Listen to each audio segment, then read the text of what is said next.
Hello and welcome to This Date in History, aka TDH. This show is all about the events that occurred today in years past, both recognized by actual historians, but mainly things we personally find intriguing enough for us to bring to you. The We source totally of this do. What? I said we totally do. It is true. The source of this information comes from the smart device application Today in History on This Day and the website onthisday.com. Those are two different sources, so don't get it mixed up. Anyway, for links to those sources and music and anything else potentially interesting, check the box below. Anyway, let's get on with the show, shall we? The show. Sorry, I was trying. Okay. So today in history, which is January 3rd, Monday, January 3rd. Blues Day, 2022. Yep. But thank in you for that. yonder year, starting with 69, if you want to take that away. Yes, I do. 69 AD, the Roman legions on the Rhine refused to declare their allegiance to Galba. Instead of proclaiming their legate, or is that legate? Legate. Legate. Oh, yeah. Gotta be French, right? Legate Alois Vitellius as emperor. Actually, that's more Italian, not French. But it just sounded like Jacques to me. Jacques. Well, yeah, a lot of people don't really, understand the full size of ancient Rome. Like, it was over northern Africa, it was into Eurasia, it was up into Germania. You can see on the screen here how big Germania was and all their yeah, tribes. well, they had a very, very, very in their reign. So, I mean, it makes sense where you have certain words that sound, Italian to, maybe Polish or Russian or whatever. So, I mean, that does make sense. And let's move on up to 236. Yep. 236 AD, the reign of Saint Antarius, as Catholic Pope, ended with his death after only 40 days. So there was a Pope that only reigned for 40 days. And then we're going to move up a few more years. Hold on a second. A Pope that only reigned for 30 days? Did he also reign for 30 nights? 40. Did he cause not 30. No, 40. 40. That's what I'm saying. I said 40. 40 days and 40 nights. Did he cause the flood? Is this where the legend of Noah started? It could be, but I could be wrong. But Noah, if I remember correctly, happened before Christ. So. I know. I'm making a joke. Oh, that went over my head like a blonde. Oops. Anyways, we're gonna go to 250 AD. Emperor Devious ordered everyone in the Roman Empire except the Jews to make sacrifices to the Romans. And that makes me question, why were the Jews exempt? Or Devious? Actually, on the image search it says Decius. Decius? Oh, so that might be a spelling error. Okay, so yeah, Decius ordered. So everyone except the Jews had to make sacrifices to the Romans. And that makes me wonder, why were the Jews exempt? Was everybody either following whatever the ancient Roman theology was, and then the only other theology was Judaism? Because possibly, I don't know. I'm not a historian when it comes to that kind of thing, but we could always look it up, and we could put a link in the bottom for more information on this particular article. Because I'm kind of in the dark about a little thing, because I mean, it makes sense what they're saying here, what they're talking about here, but at the same time, I don't know too much about it. So maybe we just give a link in the below for anybody interested. Yeah, well, we have links to our sources, so they can go down there and then expand exactly. There and I love the website I go on, but yeah, we're gonna move ahead here to 1431 AD. We have Joan of Arc. She was handed over to the Bishop Pierre Couchon. Jacques. I mean, Joan of Arc, nicknamed the Maid of Orleans, was considered a heroine of France for her role during the Lancastrian phase of the 100 Years' War, and was canonized as a saint. Now, here it says that she died on May 30th in 1491, and she was canonized on the 16th of May, 1920.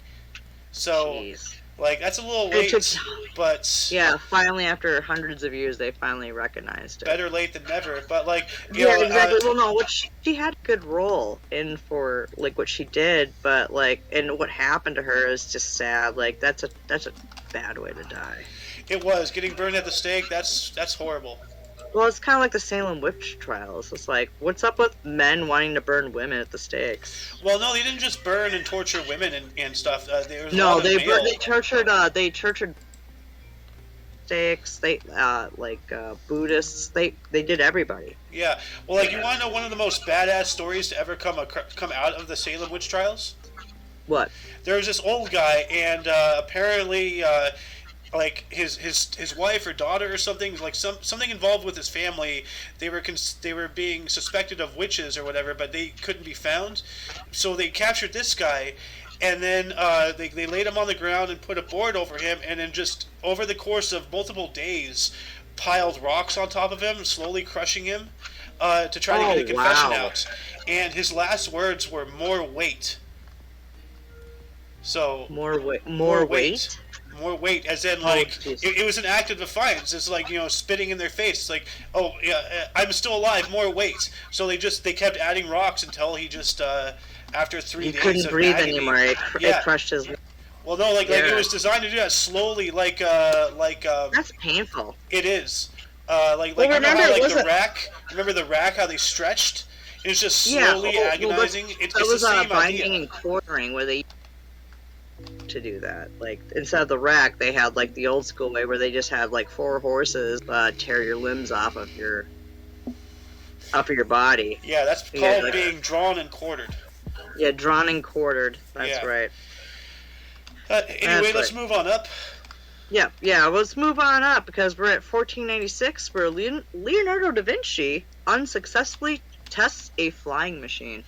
Leonardo da Vinci. I just thought that was fun, like, Yeah, Leonardo da Vinci has a lot of things that he didn't test, and actually, if you head on over to the History Bombs YouTube channel, they have one of their first videos, I believe, is the history of flight, and it actually explains that, like, he has all these ideas, but he's an inventor. He's not a tester, so he has no time to go and test. He invents an idea, and then it gotta be implemented. Yeah, but he also invented the world's first tank. Yes, he did. Yeah, he did. Well, actually, like, for those gamers out there, I loved Assassin's Creed 2, where you have, like, Da Vinci helping out one of the assassins there, like, the main character with, like, different flying devices, like the glider, for gliding to move around from place. No, I love that one. Only games were like that before. Anyways, we're gonna move again. We're gonna go to, like, jump from 1496 to 1521. Pope Leo X. The X is the 10, right? Yes. Yeah. Okay, he excommunicated Martin Luther from the Roman Catholic Church in the papal bull Decet. The papal bull against Romanium Pontificum.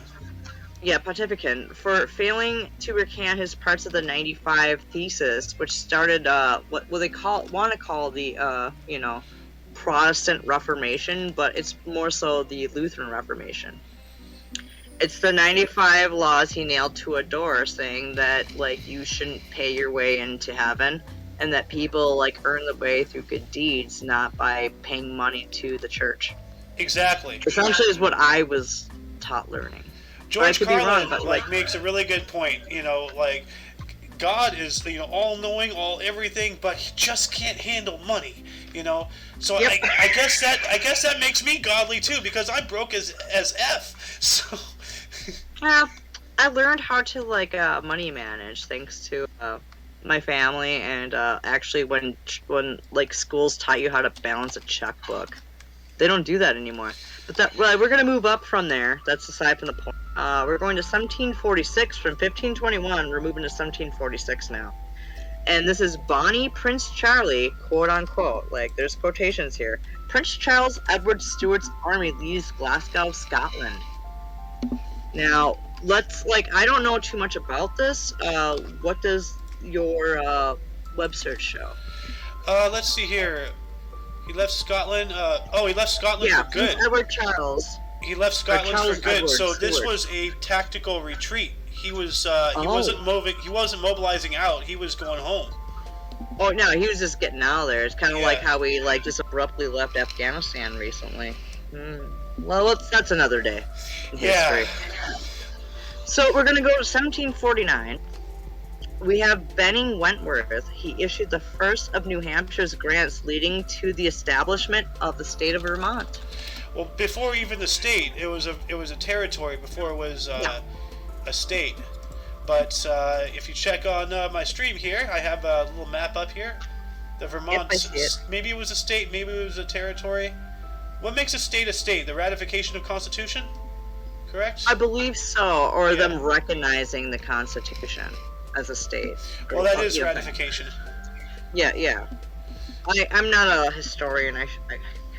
Like, you know what? The funny thing is that I learned these things in school, but they never were, like, reestablished later on school. Like, when I went there, it's like they slowly just stopped wanting to, in my opinion, like, teaching you this so that you just stay kind of dumb.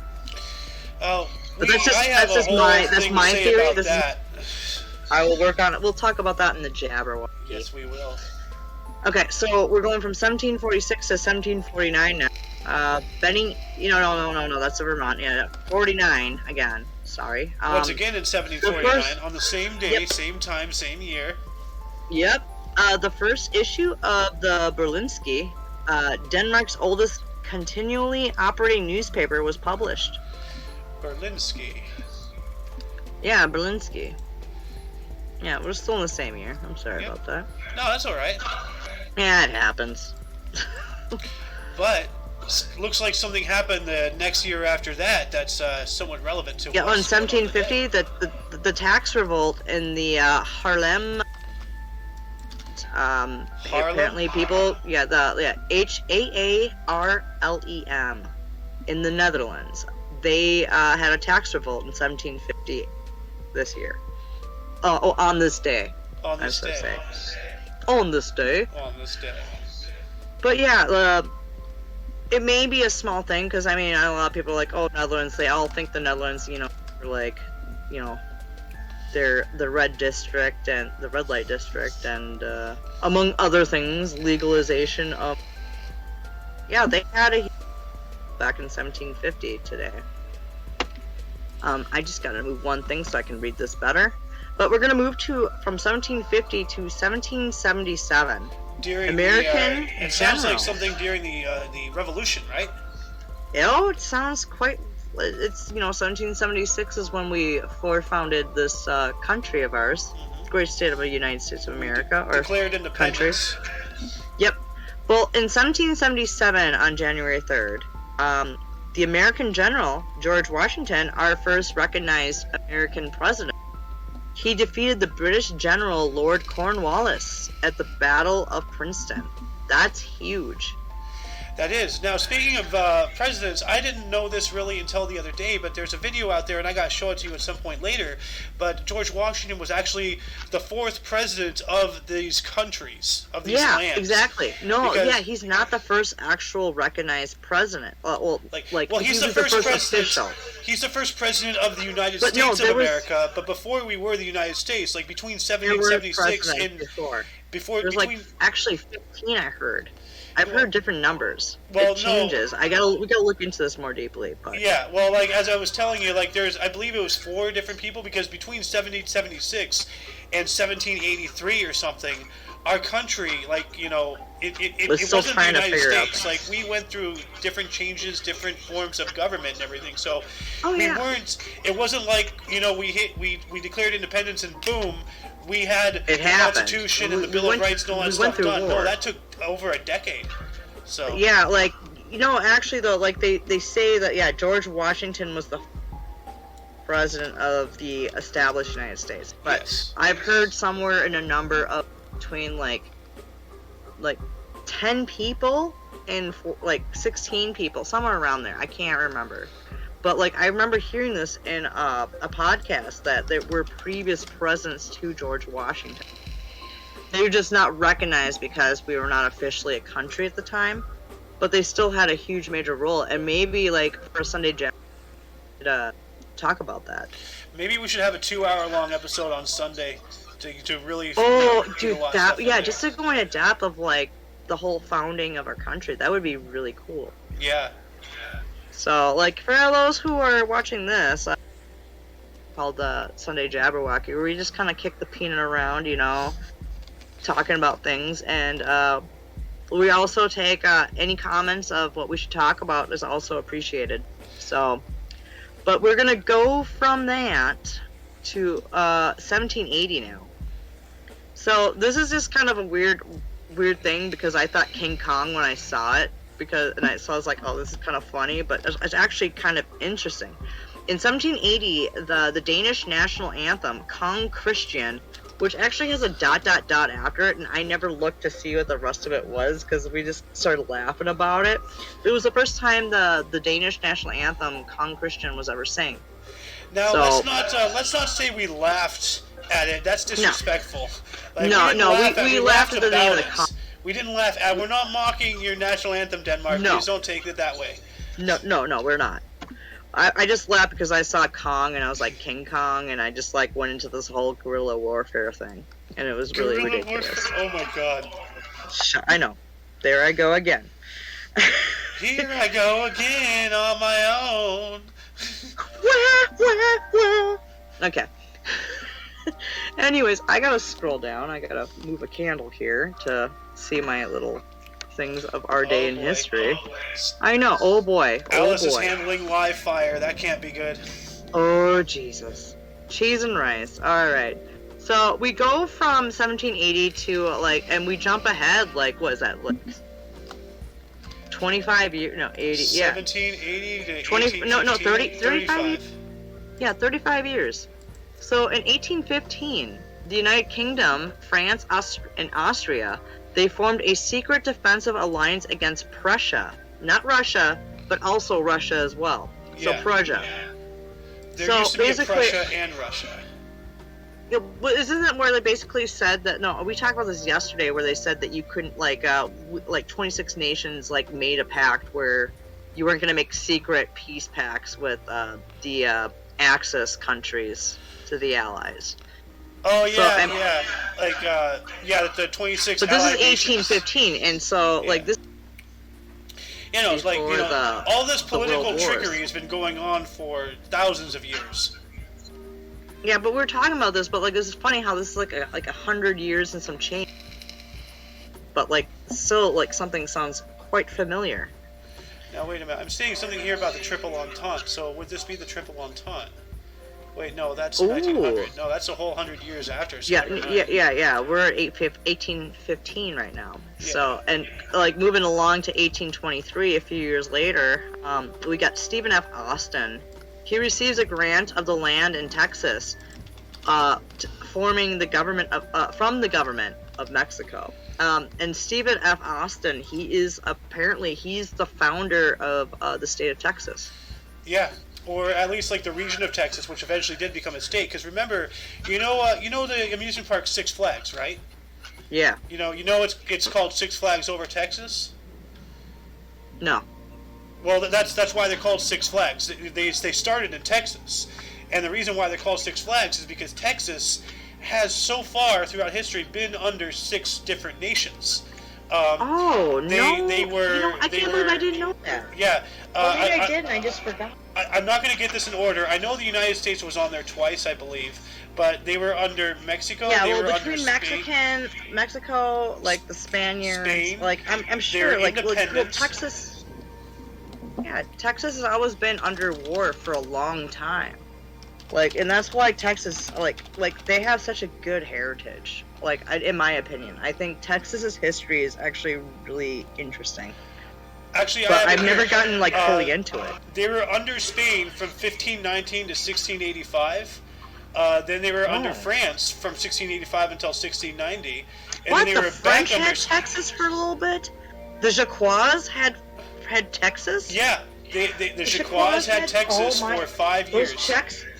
With the baguette bank? Yeah, but anyway, it went from France back to Spain from 1690 to 1821. Then it went to Mexico 1821 to 1836. Then they were their own republic from 36 to 45, and then they were under the United States from 45 to 1861, and then they seceded they're their own confederate. They were part of the Confederacy until 1865, and then ever since then they've been in the United States. So, Spain, France, Mexico has their own republic as part of the Confederacy. 1865 is when Texas became a state? So are you saying that Minnesota, like my home state, has been a state of the United States long Texas? I think it was 1838. Like here, just Texas became a state on December 29th, 1845. Okay, what year did Minnesota become a state? Just humor me here, since you're right there in the good old Google, because we can trust Google. Minnesota state when? As soon as Google stops being so laggy. It might be 58, or I could have sworn it was 38 or something like that. I could Minnesota be totally wrong. was 1858, May 11th. Ah. The 32nd. So they became a state before I did. And actually, if you look at Minnesota, it looks like a soda can that's kind of crushed on one side. Now that I think about it. Jesus. You know what? I've never even thought about that. How dare you? All right, we gotta move onward though. So we're going from Stephen F. Austin in 1823. We're going to 1833, 10 years later. I mean, there was stuff there between, but who knows? Anyways, Britain seizes control of the Falkland Islands. I mean, the Falkland Islands. The Falkland. Sorry, I'm allowed to say that in the South Atlantic. Yeah, but let's not be disrespectful. There might no, be somebody I know, out but there it from just... the Falkland, like, how dare you call my country the Falkland Islands? What is wrong with you? Yeah, the Falkland Islands in the South Atlantic, Britain finally seized control. And I believe, what is this? Didn't we have another one that actually went about with this too, a couple of years later? We'll get to it though. I'm pretty sure we did, but yeah, I think a reassurance of the. Well, no, it was from yesterday. It was from yesterday's pod thing, where the Falklands came up. So, okay. Yeah. So yeah, Britain completely seizes control of the Falkland Islands and the South Atlantic. So, and if you want to show an area, you already show. Yep. I love the big red arrow there. Yeah. Right here. It's right here. Right there, circle, if you don't know. If the red circle isn't enough, look at the arrow. Hello. Chile and Argentina are just what the heck? Yeah. So we're gonna go from 1833 to 1840 now.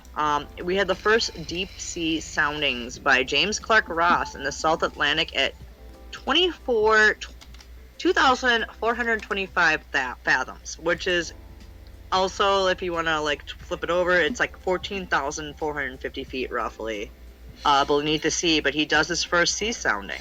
Now, for those who do not know, that includes myself, deep sound or depth sounding, often simply called sounding, and don't get that confused with the internet term, but it's measuring the depth of a body of water. So, data taken from surroundings are used in bathymetry so it's kind of like a to sonar, make maps but of the not... floor of a body of water, and were traditionally shown on nautical charts in fathoms and feet. Yeah, but isn't sounding kind of also a way that they did mapping too, though? Maybe. I mean, anything. This is the precursor, possibly, to sonar. I should ask my dad about this. It sounds like echolocation to me. Yeah, it does, but I just don't. I have a hard idea. Well, maybe in 1840, we did have some ability to kind of learn how to do sonar. So I'll actually double check this, but I think my dad would find this interesting too, and I forgot to tell him about it today too. Yeah. But we're gonna move to 1842, 2 years later. Charles Dickens and his wife Catherine leave Liverpool, England, to go to America, and they boarded the RMS Britannia. Which didn't it later sink in World War One? That was the Lusitania. Oh no, that was the Lusitania. But no, I thought the Britannia. Look, some people think, the theory that the Titanic was the Britannia. Is that what you were talking about? No, that was the Britannica. The Britannia. Oh, Britannica, not Britannia. The Britannia. I just looked it up. It is. It appears to be, and actually, 1842. That was before steam power, really. Because it wasn't until the Civil War before ironclads and all that stuff. So but until then, everything was still mainly wood. They did have metal on wooden ships, old Ironsides and such. But the Britannica or the Britannia was a wooden sailing vessel. With this boat, but I can't remember what it was mostly famous for. The Britannica?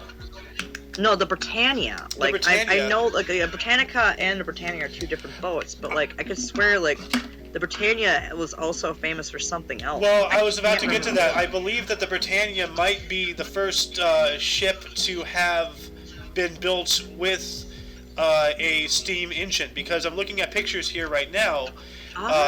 And it's a wooden sailing boat, but it has a big old, like, you know, like the river boats, like along the Mississippi. They have like a little steam like stack on the top. Well, no, like the big like wheel things on the side for their giant paddles. Oh, are you talking about the steamboat, like the big like paddle? Yeah, my dad and we took a like dinner thing on the St. Croix River, like on the border of Minnesota and Wisconsin a few years back. But yeah, that's what I'm saying. Cool. Like the Britannia here, it's a wooden sailing boat with those like paddle things. Oh, wow. So, yeah. Well, that's really interesting. Oh, my gosh. My dad will actually really find this interesting. Hey, Dad, if you're watching this, I love you. Hello. I know it's totally Hello, her dad. Yes. Well, anyway, so we're going from 1840 to 1842 to talk about Charles Dickens on the Britannia. Now we're going to move onward to 1843, where Gaetano Donizetti, his opera of Don Pasquale, he premieres in Paris for the first time. Like, I'm not too familiar with this, but, like, I find opera and, like, musical and music a very intriguing thing, so I like to talk about it when possible. So, like, I think that's really cool. Like, we should, like, put a link to, like, maybe the opera itself and see if, like, if we have, like, a modern-day person that's still performing it today, that someone could hear it. But that would be cool. It appears that a really big fat man is required for this opera, because a lot of pictures have like this one character. No, that's not a fat guy. That's just a guy. That's just a guy with a fupa. I'm sorry. Not sorry. Poor man. So he has a fupa. What happened? What of it? Oh my okay, goodness. So we're gonna move to 1848, 100 years before my lovely parents came into existence. So, because we don't have a 1948 this year, today, I don't think. Anyways, Joseph Jenkins Roberts. He was sworn in as the first president of independence in the African Republic of Liberia. The first president of the independent African Republic, yeah. Of Liberia, yeah. Yeah. That's cool. Yeah, like, look at that hair. Look at that beautiful hair. Oof. It reminds me of a very tame Sohan. Yeah, well, we're also gonna go up about, what was that, 4 years later, from 1848 to 1852. We have the first Chinese to ever come in, documented to come into Hawaii. I don't know why that is considered a huge thing, but apparently it is. Well, it's not huge, but it's interesting. Like, you know, like it is interesting. That's what this show is all about. Like, you know, like everybody can talk about the important things, but like, who's talking about the weird stuff? That's kind of exactly, job. And that's what we do. But yeah, the first Chinese arrived in Hawaii in 1852 today on January 3rd. So I mean, you know, food for thought. You know, that's what I think. It's like this show is like, oh, kitty cats might be coming in here. Well, let's not worry about the kitty cats, but like, remember, this was back when Hawaii was its own nation. Like they. Yeah, this cat wasn't even around time period. Yeah. Get out of my way, cat. But yeah, so yeah, that's 1852, January 3rd, that the Chinese first arrived in Hawaii. Like, I might say that probably came there before, but like it was the first documented time, maybe. So. Because I just doubt it, because like the way the world works, like we found Vikings in the United States before supposed Columbus, but we also found Columbus discovered the South Americas, not like the North Americas. Really. Well, he landed like somewhere in the not really like Cuba, in the Panama, in the Bahamas, in that area. Yeah, he landed somewhere down there. Yeah. Yeah. That's like so. It's not hard to say. Well, speaking of that, like there has been archaeological evidence of like Chinese, like, and I'm talking like back in like the 1300s back then, like really old, like way back, like before Mexicans were up in California. There's archaeological evidence of some Chinese, involvement somewhere in California. Well, so absolutely. Like, that's why I find it hard to believe, I mean, it's the first like, I guess, documented Yeah. case that, Well, like, like, you the know, Chinese arrive in. Well, what I'm talking Hawaii. about, like, actually, like, puts the whole theory about Leif Erikson being the one to discover, this land. Like, maybe not. Maybe it was some Chinese. You know. I wouldn't doubt it. I mean, because you have that ocean. Like, Yeah. who's to say what the Chinese were doing? You know, and I mean, or the like, Japanese, even the Australians. Like, but well. Well, not even that. Like, I you know, wanna like, go- not to get too that off would be a topic good- here, but if you look at Easter Island, you know, that is way out in BFE in the middle of the Pacific, and that's been inhabited since before. Are you saying bumfuck Egypt? Yes. That's before, like, you know, like, massive, you know, ships that can even get there were really invented. So how did people get there? You know, because, like, there's evidence of civilization, sailing. like, way, well, like, you know, like, this was back during the times where, like, the biggest ships were canoes, you know? Like, I suppose. like, Well, they just canoed maybe their way like over there, but there is evidence of, like, you know, the Aztecs going across the Gulf of Mexico, maybe because there like are... Pangea is, you know, because of Pangea was maybe not as far as Pangea- like John. So. Well, no, like, it wouldn't have been, like, I don't know, like, This will be something we have to talk about on Jabberwocky on Yeah. Sunday, I think. Yeah. So, like, because it there's is a weird really things like this interesting all thing. over the place. Like there's ancient Aztec or Inca ruins like up in like the Florida Panhandle.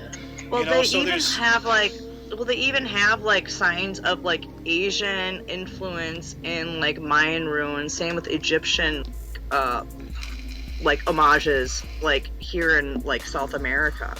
Well, I'm not in South America. I'm in North America, but they're finding things that like come from other like ancient ruins, like being crossed over and stuff. So like there was a way of good transport between the two. Like sailing is probably like one of the oldest methods of travel. Actually, speaking of that, like there's a really cool every year, I believe, a new sailing competition and stuff like that, or like around Australia, New Zealand. I don't know, I can't remember what it's called, but we're gonna move on up because I think we got a little too far on that. yeah, we kind of did. Yeah, we went a little left field there, but that will be for a Sunday Jabberwocky. Like, make a note for that to be something we talk about. Yes. In 1853, this is an author here. His name is Solomon Northup. He was the author of the memoir 12 Years as a Slave, is freed after 7 illegal years in slavery with aid of Washington Hunt, governor of New York. That was like this the whole, like, it sounds like a big long run-on sentence, but apparently, yeah, like, where's the end of the quotations? 12 Years as a Slave, like, it never ends on there. I don't know. I think the end of the quotations was supposed to be at the end of 12 Years a Slave because that's the name. Yeah, 12 Years as a Slave. He was 12 Years as a Slave. He was after 7 illegal years in slavery with aid of Washington Hunt, apparently the governor of New York. So Ooh, New York has done a good deed. Yeah, Man, New York did a good York just deed. doesn't seem to have any like good governors, like ever. Well, now they're trying to like push that stupid law where they can imprison you for not being vaccinated. Well, not even without, that. Like, well, first off, let's avoid that word. Yeah, let's get off that topic. Yeah. That's on the Jabberwocky. We talked about this last Yeah. Sunday here, but we'll talk about it again, going in depth about it this upcoming Sunday. So, anyways, so we're gonna move on up to 1861. That sounds Where we have like an American it's, civil. during the Civil War. Yeah. Yep, yes, this is a Civil War era. During the American Civil War, Delaware voted not to secede from the United States. It's good. Well, you know, I bet you that'll be like one of Biden's claims saying he did that because, you know, he's been a senator and worked in government for 80 years or something like that. Once again, let's keep political opinions to the Jabberwocky. But yeah, no, if Delaware had seceded, then we would have probably been screwed because, you know, Washington, D.C. was like literally right across the river from Virginia, which was, you know, I mean, a lot of people don't realize, like, Arlington National Cemetery, that used to be Robert E. Lee, his property. estate. Yeah, remember we talked about this where like a good portion of war happened on own property. And what also I think wasn't on the other side of the had General Grant's property. I don't know where General Grant's property was. I can't remember. Either way, like I'm just gonna throw this out here real quickly as a side topic. I don't believe that we should tear down statues of our past, because like our past is what reminds us not to repeat. And see, here's the thing. This is the way you learn is not through success, not through victory, not through anything positive.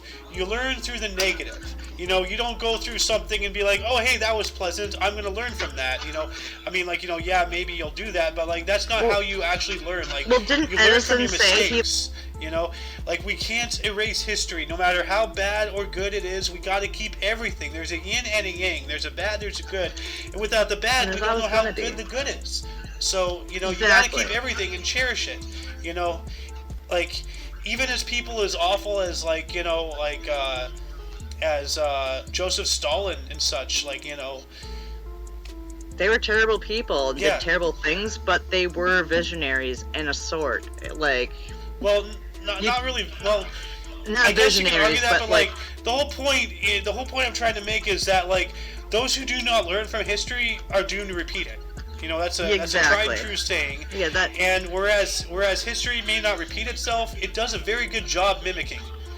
Exactly. That was my point I was trying to say. And if the way it came out just came out totally, like, befuddled. But that's neither here nor there. You know, sorry, speaking Dad. of repeating history, you know, like, you know, we're approaching a civil war. You know, and in that same day, in 1861, U.S. Fort Pulaski and Fort Jackson in Savannah were seized by Georgia. Now, I think that was just Georgia as a state. So, like, the actual state of Georgia seized those forts because the war was starting and they were making their defenses. Yep, and they're getting, they had to take them or whatever, you know, because also, like, you move up to just a year later, Stonewall Jackson moved north from Winchester.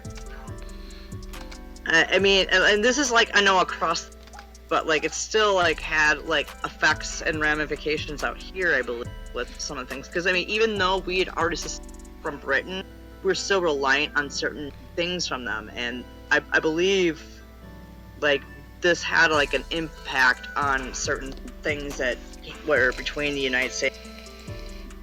I could be wrong, but I mean, this is only my blonde speculation here. Well, you're cutting in and out, like. Oh, am I cutting in and out again? Yeah. But yeah, like, yeah, you were talking about Stonewall Jackson, like that was during the Romney campaign, and I looked that up and it brought up Mitt Romney. I know, right? That's what I was like, oh, hey, Mitt Romney. There. But let's move on up. We're already at 40 minutes. We're not even in the 1900s yet, so we gotta go. I know. We're in 1868. The Meiji Restoration. Meiji. Yeah, Meiji Restoration in Japan. Tokugawa Shogunate. You know what? How about you just read this one? In 1868, the Meiji Restoration in Japan, the Tokugawa Shogunate was abolished. Agents of Satsuma and Shoshu seized power.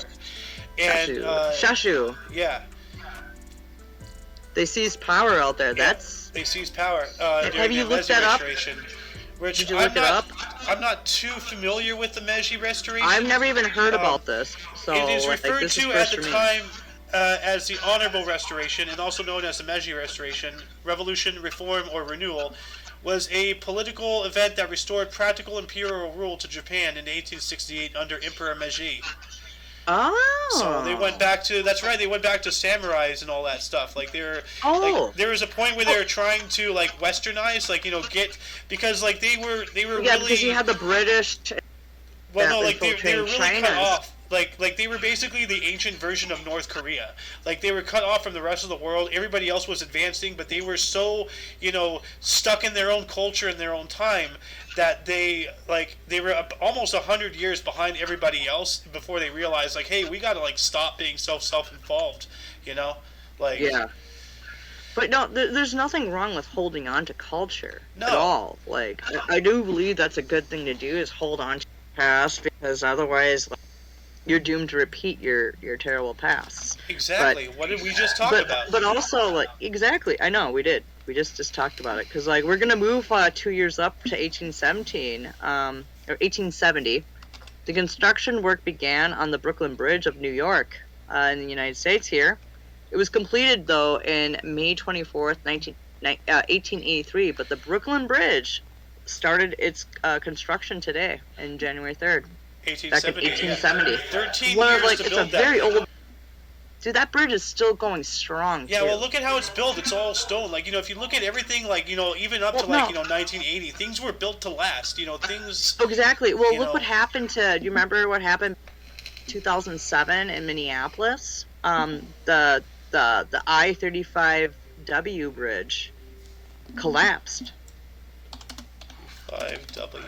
Yeah, that happened in July, so we'll have a fun chat about that one. Oh, but no, yeah, the collapse of that bridge happened, and it shouldn't have happened at all. But I mean, you look at the Brooklyn Bridge. That bridge is stone, brick, and mortar. That was built by people with integrity, and they built it to last. That was built by people who had the spirit of the pyramids behind them.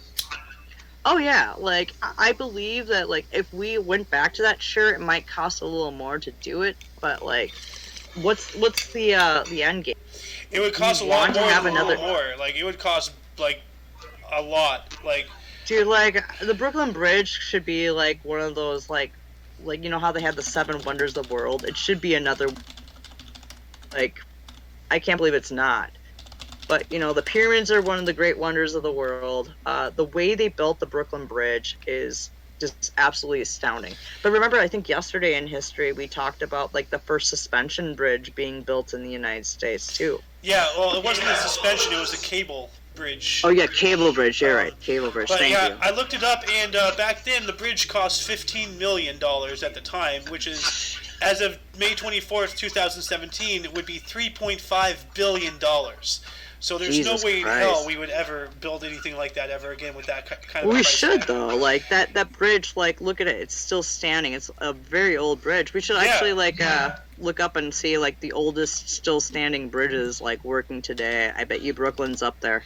No, I would say things in Rome. Yeah, you're right. Rome had some pretty good ones. So. Anyway,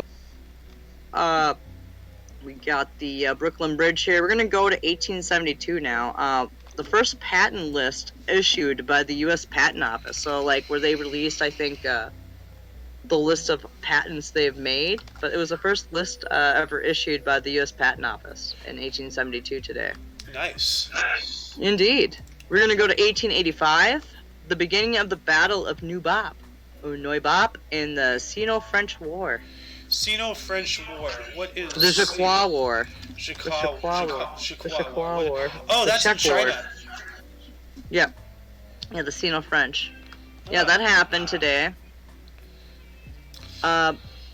Also, we're gonna go up 3 years here into 1888. Yep.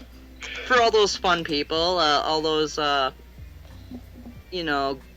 Green New Deal fans, you're gonna love this one. The first wax drinking straw was patented by Marvin C. Stone in Washington, D.C. You see, this is what we need. This is progress. We don't need paper straws. We need a drink from a candle. Yep. Well, no, actually, it was a wax covered. I think, basically, they were already using, paper back in the day, but they waxed it, and then they became, let's just do it easier with plastic. Yeah. So, because I know, they went back to the paper drinking straws, and those things suck, but if they just reline them with, that wax where, I don't feel like I'm, chewing on a napkin, or, sucking on a napkin. Oh, my God, dude, nice. The first time I ever had a paper straw was also the last time I ever had a paper straw. Dude, it's disgusting. No joke, after 3 sips, it was, I started getting pulp, and that's just nasty, Yeah, no, I don't want pulp in my drink. I don't want water. Unless I'm drinking orange juice. Yeah. Right? Exactly. So I thought that was a worthy of note thing talking about, because we're going to move up another year here to 1889. We have admissions convention meets in Ellensburg, Washington, asking for statehood, which I believe is when part of the United States. Yeah, the state of Washington, just north of Oregon. They were requesting statehood. So. Yeah. Yeah, they actually wanted to be part of the United States Union. That's good.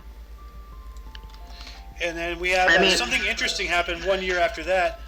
Yeah, exactly. In 1889, the German love this one. German philosopher Friedrich Nietzsche suffers a mental breakdown after supposedly witnessing a horse flogging. I tell you what, I'm about to suffer a mental breakdown from witnessing his face. Dude, look at that thing. Look at that beard. That's a mustache. Dude, is that just a mustache? Yeah, his eyes. It looks like his mustache went up into his eyebrows too. Look at that. Dude, yeah, it went up through his nose and into his brows. Out through his ocular cavities into his brows. Like this is like if my boyfriend like let his mustache continue to grow, this is what happened to him. He would just have a big old yeah, right. But no, like who has a mental breakdown over? Well, you know, PETA does. Never mind. Anyway, we're gonna go to 1890 now. The first U.S. college level, like it was a college-level. College level. College-level dairy school opens in the University of Wisconsin. Oh man, those people and their cheese, I swear. Dude, have you ever had their cheese? I have not, but I would like to. It's fracking delicious. You should try their Ellsworth cheese curds. I'm gonna have to try that. I have never had poutine. Yeah. Poutine's here's a weird thing. Like the word cheese curd sounds horrible, but I love cottage cheese. You know. Ugh. But I hate cottage cheese. Oh, you. But no, we used to call us Minnesotans. We used to have the liquor stores closed on Sundays, and we used to call it crossing the Cheddar Sea to go over the St. Croix River to Wisconsin to buy our alcohol if you lived on the east side of Minnesota, like by the Twin Cities and Metro River, anywhere along the Minnesota-Wisconsin border. Oh, you Minnesotans know what I'm talking about, whoever listened. Having to drive to Wisconsin to get your booze because it's Sunday and they were closed. Not anymore, they actually opened them, but that's neither here nor there. We're going to now go to 1893 here, where, you know what, I'm going to leave this one for you. Have fun with this, with Tchaikovsky's, in 1893, Pyotr Ilyich Tchaikovsky's final opera, Iolanta, was first performed outside of Russia, and in Hamburg, Germany. Yeah. Schlotsky's or Chosky's? No, that's not. No, that's not Chosky's. Schlotsky's is a deli. Yeah, I know. Yeah, Schlotsky is a good deli. Not as good as Von Hansen's, but that's neither here nor there. Anyway, like, I don't even know what to say. Like, anybody who's opera connoisseurs, you're gonna like that one. We're gonna go to 1896 here. Emperor Wilhelm congratulates President Kruger on the Jameson Raid. Now, the Jameson Raid, for those who do not know, it was a botched raid against the South African Republic carried out by British colonial administrator Leander Starr Jameson and his company troops and Buchanan policemen over the New Year weekend of 1895 through 96. Now, this man is being congratulated because he was on the victim end of the raid, so he was the reason why it was a botched raid. So that's why he was getting congratulated by Wilhelm. Like he stopped a raid from like becoming worse. Yeah, well, Emperor Wilhelm. That sounds German. But let me double check that real quick. Wilhelm II. It was actually the same guy who started, or didn't start, but like he was the leader of Russia. Russia. Why am I stupid? Jeez. The leader of Germany. Well then. The leader of Germany during World War I. All right. Okay. Yeah. So that's where Kruger's name found. And you cut out again. 1896. Because we're gonna go to 1899. The first use of the word automobile appears in the editorial in the New York Times. Yeah. If those who don't know what automobile means, well, actually, that is unfortunate. Yeah, I apologize. Automobile is the most used term now, but I believe the original term was motor car. Yeah, but automobile, and before that, everyone likes auto. Carriage. Yeah, well, it's an automatic, and it's mobile, automobile. Yep, exactly. And it's actually like, if you look at the words, I mean, I could be wrong on this, but automobile, I think it's German derivative, so of car. All right, we are approaching the 50-minute mark, and now we're entering 1900. Yes, now we are. Okay. So we have Giuseppe Verdi's opera Ada made U.S. debut. So there's another opera that came out in 1900. In 1910, we had British miners. This actually goes into yesterday's day in history. British miners strike for an 8-hour working day. Well, that goes in kind of sort of a little bit because yesterday we reported on the steelworkers strike, and I don't remember what year that was, but like, you know, I believe that. Well, I could be wrong. But whatever, right. They were trying to get an 8-hour workday. You know, I don't know if that's. I think that's going down. Like maybe they might have had like a 10-hour workday before or something. But like mining is rough, dude. Like, you know, you're out there underground. You know, physical exertion, and also you're underground. You know, like it's hot. It's hot down there. It's hard to breathe and everything. Like, my dad and I, we took a tour of the only underground iron mine in Minnesota, and they told us like they had like a worker of like I think a 10-person worker force, and you're only given a certain ration of candles before electricity was put in, and you would have to work by candlelight underground. Yeah, man. So I mean, imagine that. Like, that is crazy. And this was up in Sudan, Minnesota. Jeez. It's like a half-mile underground, and it's like one of the richest iron mine deposits in the world, too. So, put that in your pipe and smoke it, buddies. I've been waiting to say that today. But we're going to move to 1911 here. We have U.S. Postal Savings Bank inaugurated, which I have no idea what that is exactly, but I have some... like a credit union for U.S. postal workers, kind of like they had like the Wings credit union for like airplane or people who work at airports and stuff. So it says here the post office department to redeposit the postal savings system is a post office deposit to redeposit most of the money in the system in local banks where it is earned 2.5% interest. Huh. Oh, is this like the beginning of the end when it came where centralized banks first came into play? It could be right. You know what? Talk about this on that is right because because the IRS did not exist. The IRS did not exist until 1912. Oh, snap, crackle, and pop! Look at that. Well, we're gonna we have a couple more here in 1911. We had a magnitude 7 earthquake that destroyed the city of Almaty in Russia and Turkestan. Magnitude 7.7. Yeah, and for like, you know, with what was built then, it would have devastated, I'm sure. Because we're also going to go here, like if you want to look into these things, you know, you can look into them. But here we go into 1911. We have a gun battle in East End of London. Left 2 dead. Sparked a political row over the involvement of the then Home Secretary Winston Churchill. Yep. That was kind of interesting. Winston Churchill got into a gunfight that resulted with 2 people dying, you know, before World War I, and he was eventually, you know, to be the Prime Minister, you know, of England. The United Kingdom.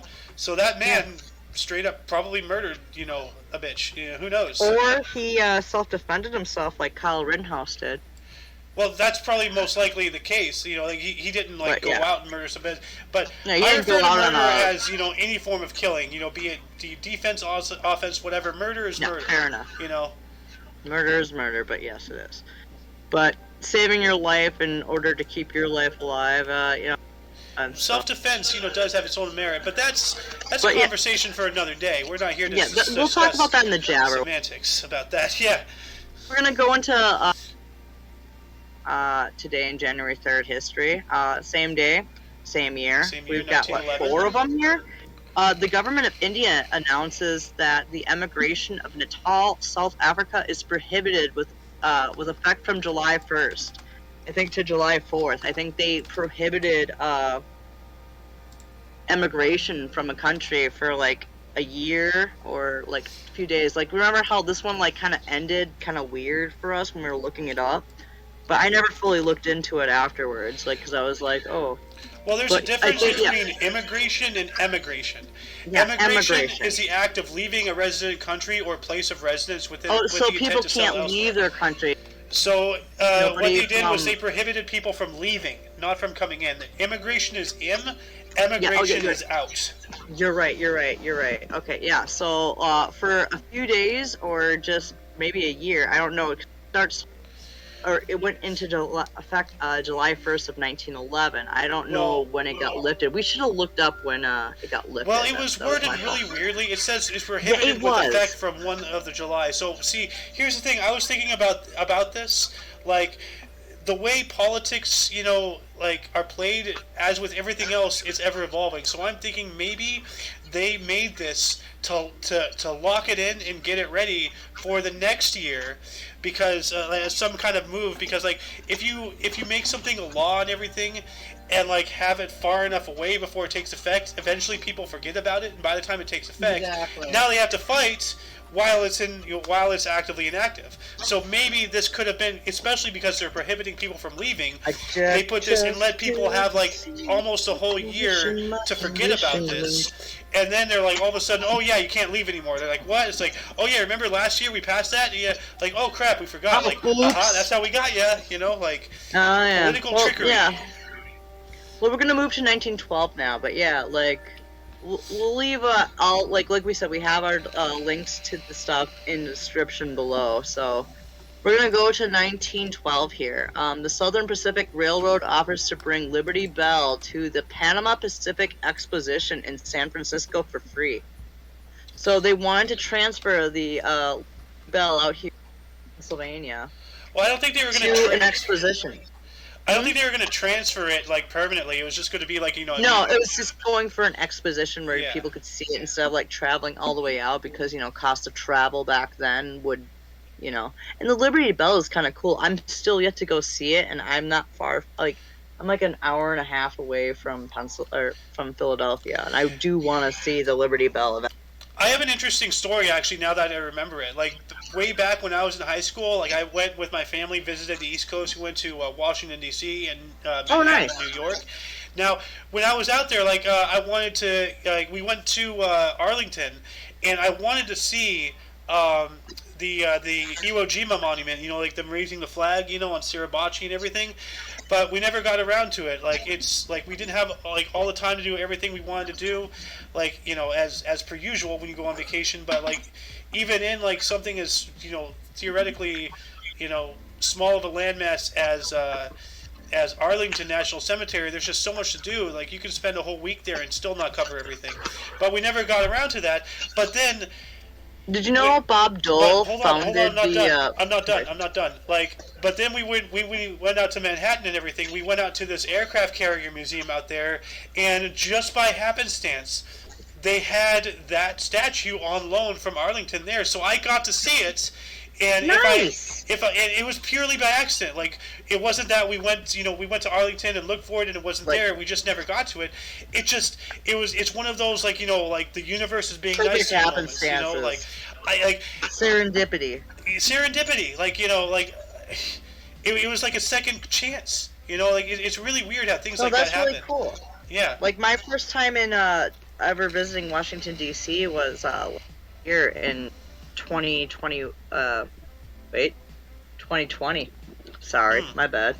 Yeah, like I thought I went there thinking that the Lincoln Monument, people say like it's not as big as you think it is, but when I went there, it was bigger than I expected it to be because everyone kept saying it was so small. Did you know the Lincoln Monument has an entire basement thing underneath it? Oh yeah. I know. You can tell. Like. Yeah. Like, well, no, not that you can tell. Like, no. Like, okay, hold on a second. Monument basement. No, here, let me bring up a picture here for you. Like, no, there's a whole like, it's a catacomb. Shit, snacks. Yeah, like it's a whole catacomb thing. It's not like it was just. Oh my god. It's not like it's built on a pillar, like on a pedestal. Like no, like there's a whole thing underneath it. Oh, that's that actually doesn't surprise me. Like especially with like the whole masonry done in DC. So, but like we better move up because what we have we're at like we're at 1913. In 1913, an Atlantic coast storm set the lowest confirmed barometric pressure reading for a non-tropical storm system in the continental United States, reading at 955.0 MB or 20 in HG, whatever that means. I don't know what HG is, but millibars MB is. Millibars for pressure, because like I wanted to be a meteorologist once upon a time, but not the lady who like talks about weather, just the person that transfers the information over. But that's neither here nor there, because we're gonna move on up, because we're gonna go to 1918 here. In 1918, the U.S. Olympic Service opens as a unit of the Department of Labor. Oh no, I'm sorry, employment. I'm sorry, not Olympic. Employment. U.S. Employment Service opens up as a unit of part of the Department of Labor. Interesting. Yeah, that is. Like puts a whole big perspective, because around this time, I believe we centralized our banks too, which like was something that like our forefathers said we should never do, but we did anyway. Well, the United States Employment Service is an agency of the federal government of the United States responsible for, quote-unquote, assisting coordination of the state public employment services in providing labor exchange and job-finding assistance in job seekers and employers. So I think essentially that's like the unemployment office when you go in and you're looking for work. Yeah, exactly. I think that was like basically when that opened up, the unemployment office. Which is kind of ironic because it happened, 11 years before the big crash in the stock market. Oh, the Great Depression. The Great Depression. Yeah. Yep. 11 years prior that we opened that up. I bet you that was slightly helpful. But we're going to move up another year to 1919 here. We have Herbert Hoover. He's placed in charge of the war relief in Europe, and he was one of our U.S. presidents. Yeah. So, well, I think he was president at the time. Let me see. Herbert Hoover. Yeah. Herbert Hoover was the president at the time, I believe. Herbert Hoover. And he's the one, I believe, that also centralized banks too. He was president from 1929 until 1933. Oh, okay. So that's right, because the Hoover Dam, the 30s, during the Great Depression, that's when we built that.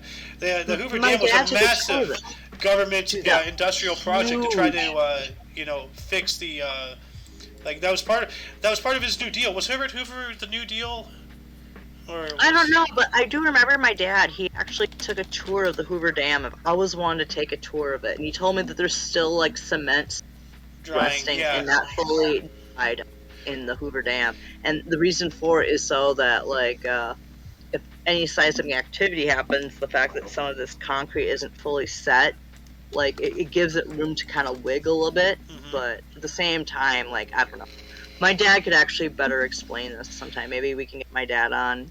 Well, I tell you one thing. There is no worry about there being too much water pressure behind the Hoover Dam. Not at all. Not today. No, not today. Oh, my God. Yeah, it's been losing water. Oh, man. Hold on a second. Let me bring this up here. Lake Mead water level. Yeah, the Lake Mead is, gone down. You can actually see the difference in what 20 years ago to today is. Right here I have a before and after, 1984 to today. Oh, for my birth year. Holy crap. Yeah, that's a significant change, man. I mean, to give you an idea, you see how the white is, it starts with brown, that line? That's where the water used to be. Yeah, that's and where the water line is. It's crazy. Actually, here's a better Oh, jeez. Yeah. Oh, wow. And that's just 1 year. Holy rockets. That's 1 year. That's just 1 year difference? Jesus. Oh, actually, no, that's 21 years. Sorry, I'm stupid. I didn't. 21 years? It's 2000 to 2021. So, yeah. If that was 1 year, that'd be a national emergency. That would definitely be. But yeah, over 20 years, that reservoir is depleting. Completely. But we're gonna go here from Herbert Hoover in 1919. Happened in 1919.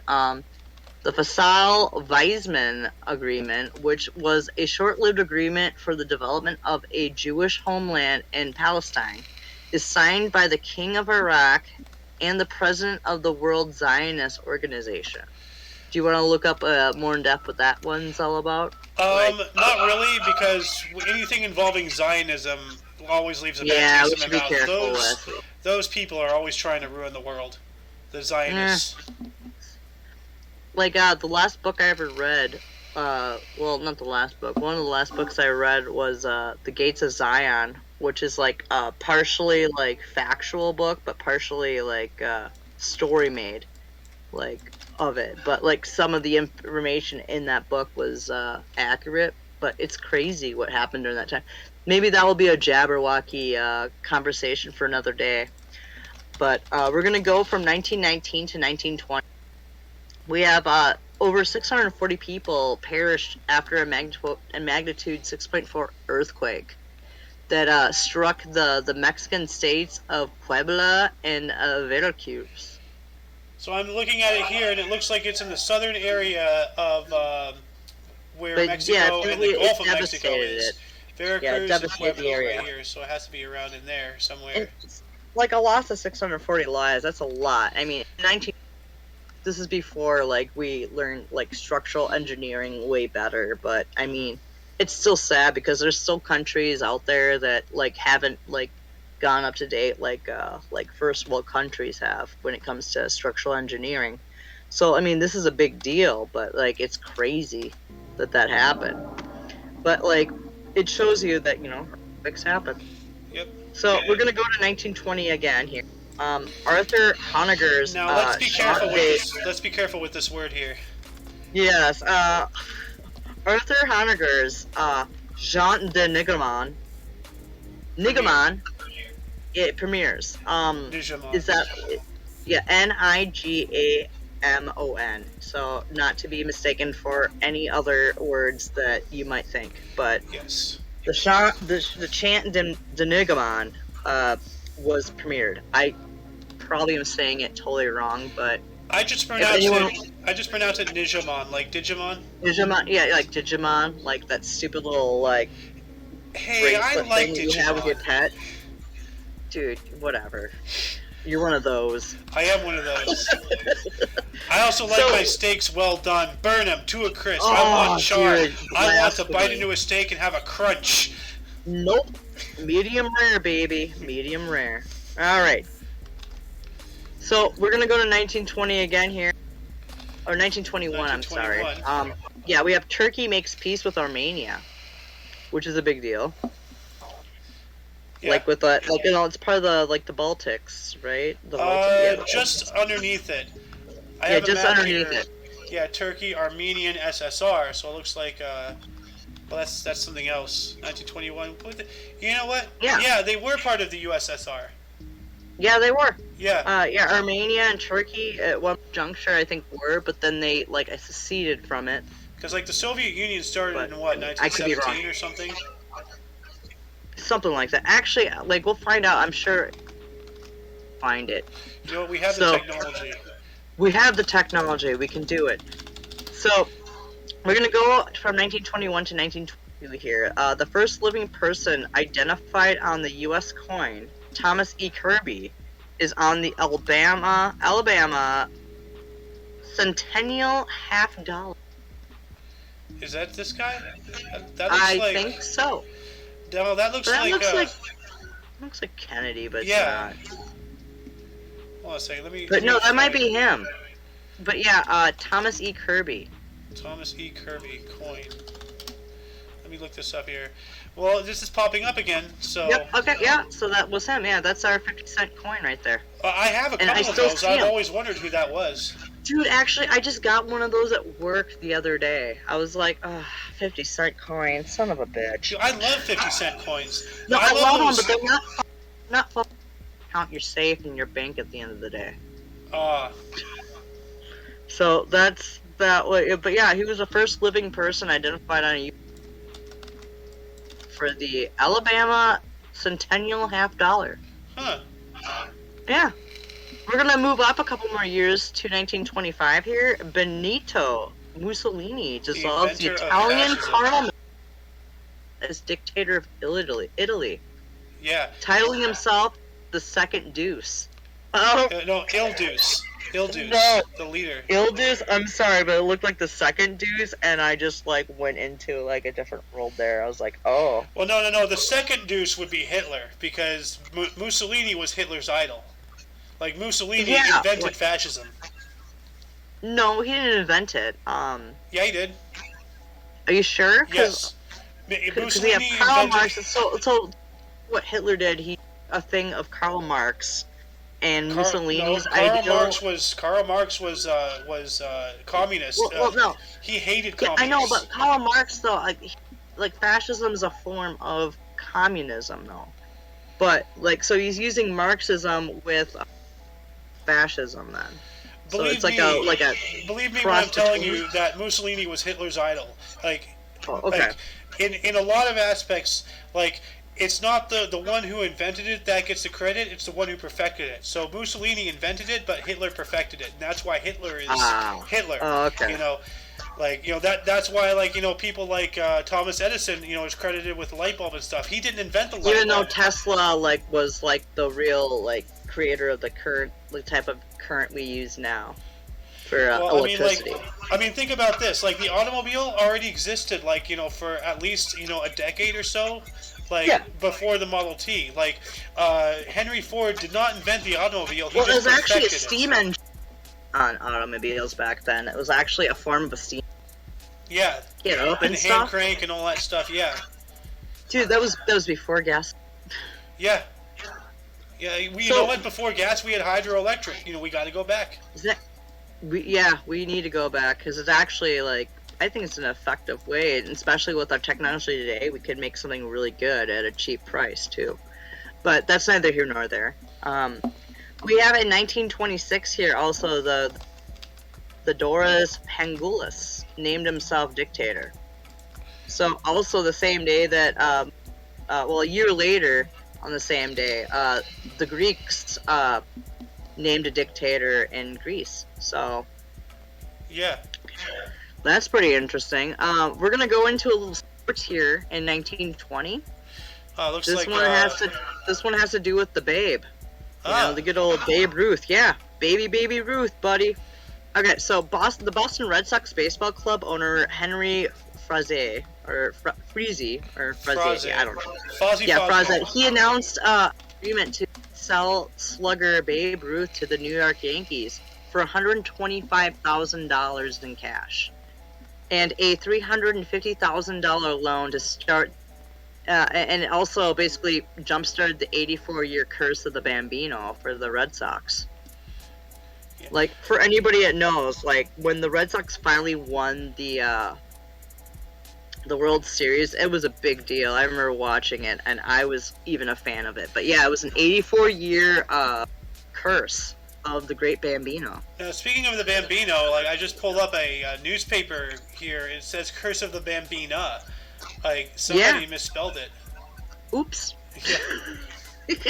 But no, what was $125,000 from 1920 to today? You want to look that up real quick? Yeah, let's see here. Yeah, let's see what that was. That's got to be in the millions. 1920. That was what you said. 1920. Yeah, 1920 currency for $125,000 into 2022.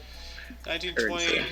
That would be $1,737,175 today. Okay. Well, what about he also gave him a $350,000 loan to the Yankees, but it also jump-started the curse of the. Let's see here. $350,000 would be $4,864,090. Jesus. Just on top of that, to boot. Jeez. Yeah, so God, I it's didn't like sound 7 million. there at all. Which, To boot. 7 million today, for someone like Babe Ruth would be pennies.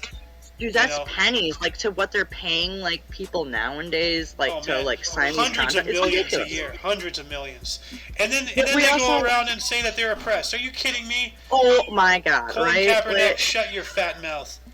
Yeah, shut your mouth, saying that you're a slave.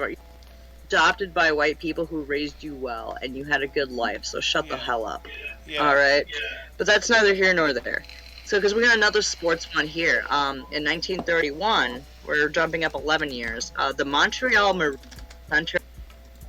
was the fastest 2 goals in NHL history, with a pair of 4 seconds apart in a 5-3 win over the Boston Bruins at the Montreal Arena. And the Maroons are no longer around as a team. So, but that's a really cool thing. This is why I like hockey so much. That so much can change within seconds. Like, you can literally see, like, a couple goals scored within a matter of seconds after each one. Oh, yeah. This is what... Oh, I'm your Huckleberry, just said. Somebody texted you. Probably. Who cares? But we're gonna go let's move up here. 1932. Yeah, 1932, martial law is declared in Honduras to stop the revolt by the banana workers, fired by United Fruit. Don't mess with the banana man. Don't mess with the banana man. Hey, do you want to take 1933? Yeah. Like, after you see, the picture I just found. No! My God. That is graphic. Man, poor banana man, dude. Like... Banana man. Let's so, see yeah, here. you got Minnie In D. 1933, Minnie D. Craig became the first female elected as Speaker of the North Dakota House of Representatives, which made her the first female to hold the Speaker position anywhere in the United States. Blam. Blam. Yeah. For those feminists out there saying that they've never given you a chance, they did. Well, you see, just here's the fucked thing. it up. Here's the thing. When you say giving you a chance, like, you're insinuating that we really are the ones in power. Like, there is no such thing as, like, you know what I meant, though. Yeah, but like you were given, like, you gotta watch how you deliver things. Like, that's what I was saying. Like, see, it's not about chance. It's not about, who's in control over you. You're in control of your own life. If you want change, make it. Don't go out and start protesting and demanding others to do the work for you. No. Go out there, put your nose to the grindstone, bust your ass, and make the world a better place. Dude, there are good women out there that can do a good job in big parts of power. It's just don't be too woke. Okay? That's all I ask. Yeah. Because we're going to move to 1938. The March of Dimes established the fight against... You keep cutting in and out, like, really badly. Oh gosh, how about the March of Dimes? They established to fight polio. Yeah, in 1938. 1938, yeah. In 1939, though, we have Jean Cox. She becomes the first girl page in U.S. House of Representatives. What does that mean, though? What is a page? An assistant, a helper. A page is a general neutral given term. It is of Latin origin, blah, blah, blah. A page in medieval households was usually a young boy whose service was the first step in his training as a knight. But today, pages are essentially they're basically paid interns. They transfer documents from one office to another. They make sure everybody has the appropriate information that they need for whatever job. If you've ever seen the sitcom 30 Rock, there's this skinny dweeby white guy who's apparently a fallen angel or something. I don't know, but he's a page in CBS. Okay. All right. So yeah, basically, this is like a paper pusher that goes between offices. Legit, where you're not getting a courier that could possibly steal information and stuff like that. Yeah. Okay, that makes sense. All right, so Jean Cox, she's the first female to become a page for the U.S. House of Representatives in 1939. Well, it says girl page, so I think that she was underage. Girl page, yeah, not woman page, girl page. So maybe there are already women pages in the circulation. But this was the first one who was below the age of an adult. Oh, okay. Yeah. So, all right. Well, cool. Because we're gonna go to 1941 now. Canada and the U.S. acquire air bases in Newfoundland for a 99-year. 99-year lease. Yep. In parentheses it says 99 years. They've leased out the air bases. So Canada, But Newfoundland's part of Canada, so maybe this is before Newfoundland was acquired by Canada. Well, no, I don't know. We're gonna have to look here's the thing: Canada, I don't think they were independent during World War II. I think they were still under British rule. But see, the thing is that they leased the land, so we're paying a rental fee to another country to use that land for our benefits. Newfoundland's a really cool country. Do you know they have one of the coolest dogs? Had they had the Saint Bernards for mountain dogs for they have the little barrel underneath their whatever their necks that you depict in cartoons and stuff.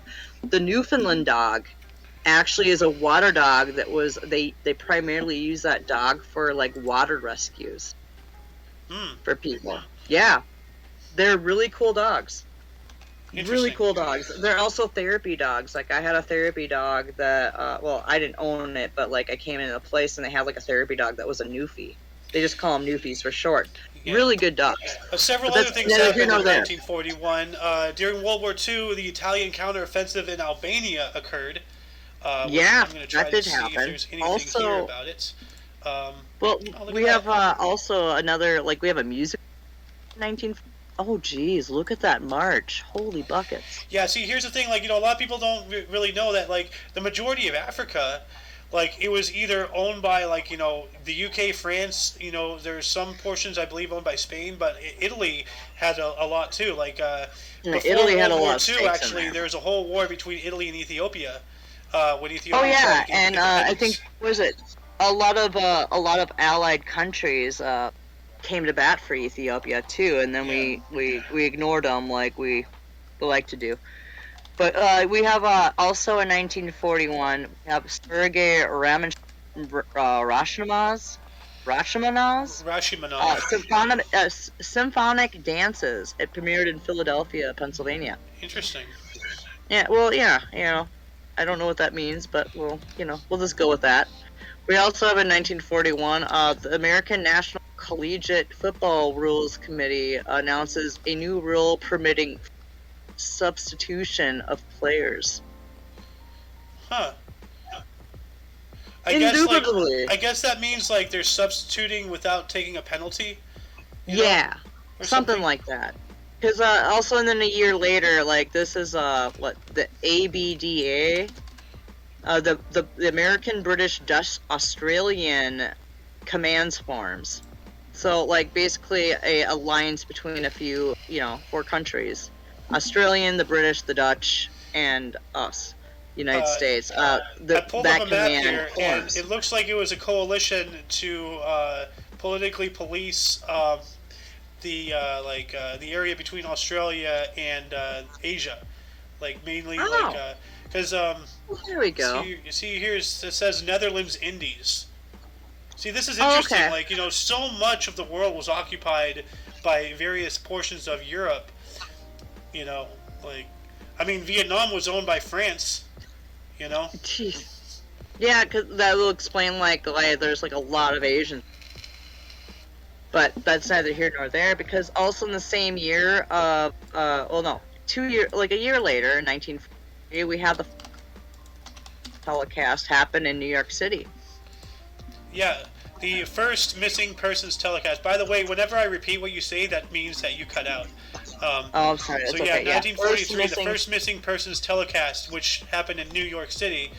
So essentially, like the very first, like, hey, somebody's missing, help, like. Yeah. Can you hear me better now? We just gotta get you a better mic. Like, I'm we gonna gotta later get on myself this a evening. mic. I'm gonna try to see if I can PayPal you some money to get you a new mic. Like, it's nothing fancy. Yeah, probably like I need something one, that like what I got here. But yeah, I can do that. Like, yeah, I'm so sorry for the. No, it's okay. Like, like my equipment's not that much better than yours, so I know the struggle. Believe me. Do you think I can do better if I like just also pop in on my brand new phone? Well, we'll figure that out later. Like right now, let's just finish up the show because we are now at an hour and 23. Jesus Christ. Yeah. Okay, so let's just push through this here. So, in 1943, we have Canadian Army troops arrive in North Africa. Sorry. During the Africa campaign. Yep, yeah, this is during, like, the World War II time. 1943, we have Max and Doug Bentley assist on Brother Reg's only NHL goal in Chicago Blackhawks 3 tie with the Rangers in New York City. The only time the NHL trio of family members score and assist on a scoring play. That's actually kind of cool. So family members, I've seen hockey players and like football players, play together, and then like you get this. Like that's actually I thought was cool. So, but like that's just a hockey thing. In 1944, we have World War II. Top ace Major Gregg aka he was known as Pappy Boyington. He was shot down by his corsair by Captain Masajiro Kawato flying a Zero. So one of our top flyers was shot down by a Japanese flyer, is what I'm getting from that. Yeah, he was an ace. Like, to be an ace, I think you have to have like that's 3 like the confirmed Top Gun kills. thing. So yeah, think Top Gun with like, Tom Cruise, but like that's real life. that's all Hawaii. That's all Hollywood. Hollywoodinated. Like, to be an ace. Like, what does it take to be an ace? Let me look this up. How to be an ace? I think it's like 3 confirmed kills. No, 5 or more. 5. Yeah, like so. No, he's shot down. So he was a top fighter pilot. He was good at dogfighting, but he was shot down by a Japanese fighter pilot too. Yeah. So, but like also like right now we're into the 1940s, so we're gonna be talking a bit about the World War II era here. Yes. So we're pull through. So in 1945, because I was to that Ace Major Greg Pappy, as we call him, Boyington. That was in 44 and 45. We have Allies land on the west coast of Burma and conquer Akiyab. Akiyab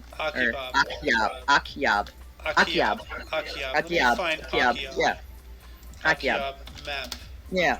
As you're showing this, I'm gonna just do the same day and the same year. In 1945, yeah. British Premier Winston. Also in 45. What did Winston Churchill do? Yeah, he visits France. Nice. So, and also in 45, Cato, the Cato Meridian School in New York installs germicidal lamps. Germicidal lamps in every room. What is a germicidal lamp? You know, I was just gonna say, like, my dad knows. I said to him, he's like, ooh. A germicidal lamp is an electric light that produces ultraviolet light. The shortwave ultraviolet light disrupts DNA-based pairing, causing formation of pyrimidine dimers and leads to the inactivation of bacteria, viruses, and protozoans. It can also be used to produce ozone and water disinfection. They are used in ultraviolet germicidal irradiation. So it's a form of sterilization. Yeah, so why aren't we still using these lamps now? Like, people wouldn't have to wear masks in school. Maybe because they're made of lead or something. I don't know. Probably. We loved lead back in the day. Yeah. Also, so we have, so were installed in every classroom in New York in 1945 on January 3rd. Also on January 3rd, 1945, the Greek general Plastarius forms a government. So the Greek government, okay. Yep, Greek General Plastarius, Plastiras, he forms a government. Nikolaos Plastarius. Oh, well, there's his first name, Nikolaos Plastarius. Yes. So he forms his government. So basically, maybe, because remember earlier, we had, that one, the Greek guy that formed a dictatorship during World War I. Actually, right? This was during World War II, it looks like.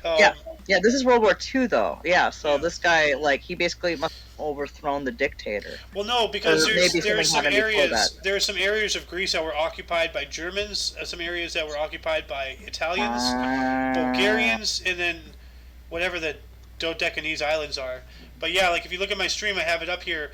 Red is German occupied, and okay. And yeah, so I see. And then I remember now because Italy was trying to invade Greece and they were failing miserably, so Germany had to go in there. Italy's been wanting Greece's ass for thousands.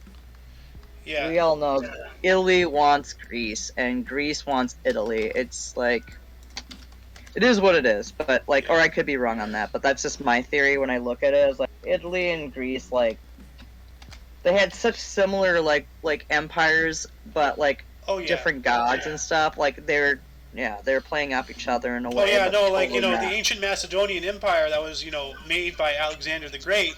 It rose and then it fell, and it fell. It had the 4 major areas. It had there was Egypt. There was obviously Greece. There was I don't remember because I remember this from playing Imperator. No, not Imperator. Some Paradox game, I can't remember. but it's about the ancient world and everything. And like the Roman Empire actually didn't start until like many hundreds of years after Macedon fell, the Macedonian Empire. Macedonia. Yeah, Yeah. Well, also think about like how big the Persian Empire was too. Yeah. Like they're as big, if not bigger, than the Roman Empire. Like, and then the British Empire came through, the biggest one. Like, there's always like a wave of who's the biggest, and then like got the biggest dick, and then whatever. Yeah, well, George Carlin's theory about warfare, the bigger dick policy, it is totally true. Like what they got It a bigger really dick, is. bomb them. Like, and of course the bullets and the rockets and the missiles are all shaped like dicks. rest in peace. Like that's what he said. But anyway, let's move on to Yes. still in 1945.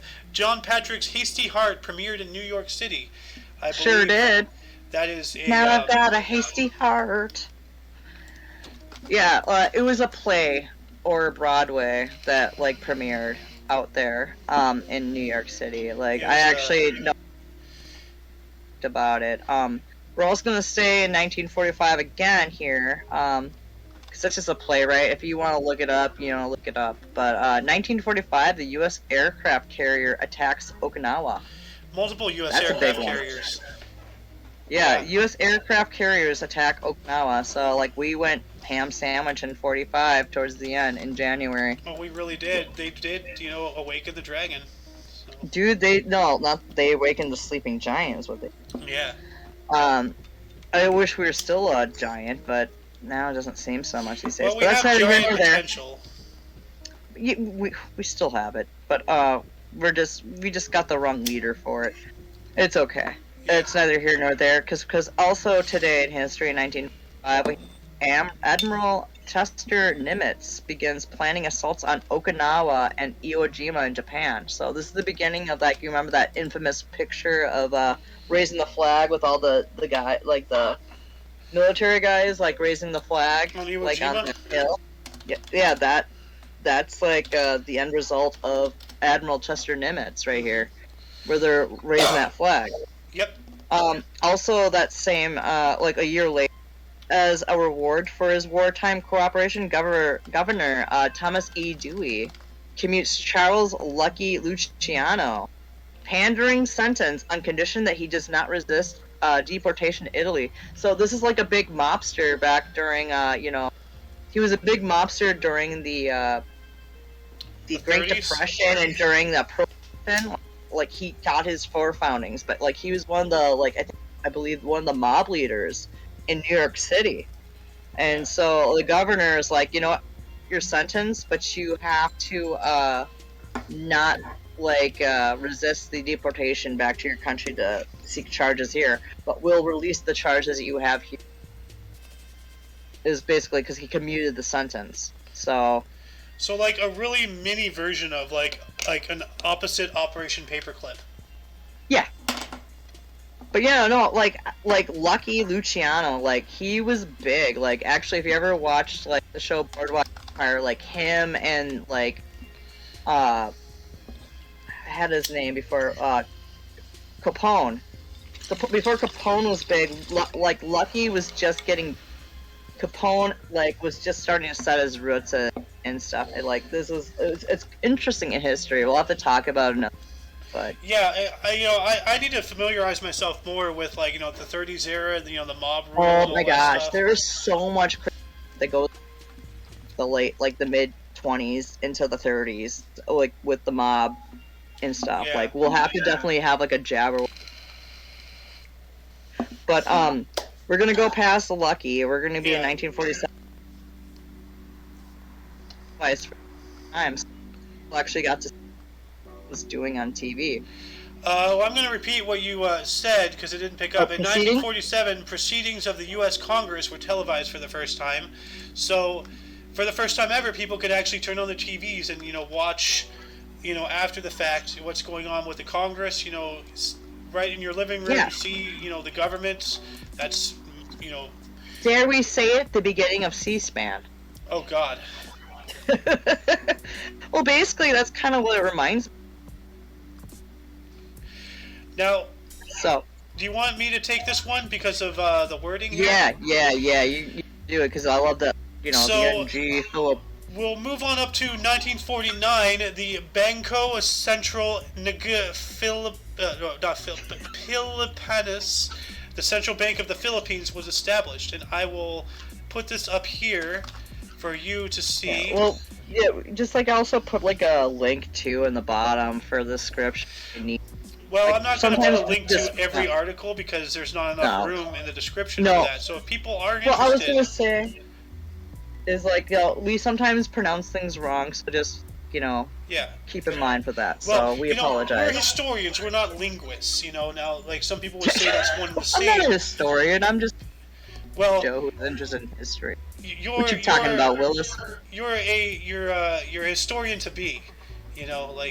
Thank you. Yeah. Thank you very In much. the I making. appreciate it. So, okay, so we have that one. We're from 1949 to 2. The TV show Dragnet with Jack Webb premiered for the first time on NBC today. Like, I know you're not familiar with it, but I remember like when they did where you had Dan Aykroyd and Tom Hanks doing Dragnet, and it was hilarious. But like, I also remember watching this like on Nick at Night or some show or other thing. Like, but it was a fun show back in the day. Now, something about Dragnet is that I didn't know this until last night when I was. That music, that little tone right there, that's from that show. So the Yeah, more he you didn't know know. that. Yeah, I did not know Well, that you until know, last night. Yeah, but yeah, no, that's where Dragnet came from. Like the theme song, everything before the quarter, blah blah blah blah. Dude, it's a good show. Like, we should actually see if we can find some show. Yeah, Screen share them with you. They're great. yeah. But anyways, we're gonna go to 1953. We have a Frances P. Bolton and her son. I thought that was a dude, but Frances is also a woman's name. Her son Oliver from Ohio became the first mother and simultaneously in the U.S. Huh. Yeah, Well, no. like a mother and son duo. So. Well, no, I'm saying because I found a picture of them kissing. Ooh. Yeah. Let's just move. So we have Jose Ramon Ziado becomes president of Panama. In 1956, we have a fire damage. Hold the on, top before part we of continue, look at that. Is he holding a gun? That looks like a Tommy gun. Oh, does it have like the circular like? No, it does not have the magazine? drum magazine. No, it might not be a Tommy then. No, it is a Tommy. Tommy's had sticks. They were used in World War II. The drum magazine Yeah, I suppose. is more of but they're so bad with like misfiring. That's the sad thing about Yeah. Tommy. Well, like the drum magazine was only made popular because it was used at least in mobster stereotypes for mobsters. I'm not sure if that actually was a real thing, but no, like the drum magazines, like when you think about it, they're really inefficient. I mean, yeah, they hold a lot more ammo, but how many can you carry? Versus Yeah, well, sticks. also like So- like something being and stuff like that has like if I know anything like sewing machines, when like the way the spools are, like anything wrong with the way it's rolled can like destroy your day for Oh, yeah. sewing. So I can only imagine it with a gun magazine. Oh, But anyways, we're gonna go to 1956 now. We have in 1956, January 3rd, a fire damaged the top part of the Eiffel Tower. Somebody was smoking too much. Did you know that the Eiffel Tower has a tiny apartment at the top? So maybe somebody did wrongly put out a cigarette or something up there. Possibly, could be. Yeah. 1957, here in the great state of Pennsylvania, in Lancaster. Can't say it wrong. My boyfriend would get mad. The Hamilton Watch Company introduced the first electronic watch. Yeah. Dude, 1957, first electronic watch came. Now I'm wondering if it's this one, if it's this pocket watch, Could be. or would it be I don't know, this but one? no, I don't think it's a. I don't know. First. I'm assuming maybe it's the second one because Let me that see one here. has- First electronic that's watch. pocket. 1957. because I said electric watch. Like it was So probably what's- going to be too big to do for an electric watch to do a pocket watch, but you have to have all the gears. Yeah. So But 1958. Yeah, I know it is interesting. Like it's cool. Like the first electronic 1957. 1958, the West Indies Federation was formed. And that was out in between North and South America. If you look on my stream, you see a bunch of little circles circling islands. Like there's a bunch of little islands everywhere. They're all part of a federation. All the way up to Cuba and the Dominican Republic and all that fun stuff. Yeah. Oh, hey! Speaking of Cuba and stuff, like not really, but I mean it's. Oh yeah, it is definitely about Cuba. Okay, so 1961. Speaking of Cuba. Before 1961, in 1959, that's right. Alaska was admitted as the 49th U.S. state. Whoopsies! How could I overlook Alaska? Well, because they're all the way over by Russia. Who cares about them? Like those Sarah Palin people, you know. Oh, dude, she was like a hockey. And she had cute glasses. She was a nut. But no, you know what's really funny is like when she talked, like when you hear her talk, like it's like, are you sure you're not Minnesota? Yeah, I know, right? So yeah, you know, maybe she was like a Minnesotan disguised as an Alaska. Who knows? But speaking of like from 1958, no, yeah. 1961. Yeah, from the West. Speaking of that, in 1961, this is a Cold War thing. A series of economic retaliations against one another. The United States of America severed their diplomatic relations with Cuba. Today on January 3rd. Yeah, and actually, like a couple days ago, when we did our first show on Saturday, didn't we say something about them after, like, you know, in like 2014 or something, I think they that's reestablished? Why. Yeah, they did something, and we were just like, nuh-uh. Yeah. Well, no, like, you know, we were doing things to them, because it says after a series of economic retaliations against each other, so we both were hitting each other, so we're just like, you know what, screw you, end of diplomatic relations. So yeah. Well, also it's kind of funny is because like you know I heard like from Oliver Stone, he actually said like he did like a huge deep dive and that actually like Kennedy was trying to end the Cold War and he was getting close to it, but he was also trying to end the central bank and everything too, and then he died. Yeah, well, he got assassinated. So. I mean, yeah, well, you know, he died. You know, right? Well, dead is dead. That's the one thing all of us have in common. We're all gonna die. Well, one can say he wasn't the only one. After his assassination, we all went back and to the left. I mean, oh yeah. Look at today's world. But anyway, moving on up, on this same day, we have two more things that happened in 1961. Ooh, yeah, one of them 61. Was a protest by agricultural workers in Baixa de Cassange, Portuguese Angola, which turned into a revolt and it opened the Angolan War of Independence, which was the first of the Portuguese colonial wars. Jeez. So, just a protest. I actually remember hearing about this. Like, you know, you want to talk about something going from 0 to 100, that escalated quickly. Like, you know, a protest turned into a war. You know, dude, yeah, there you go.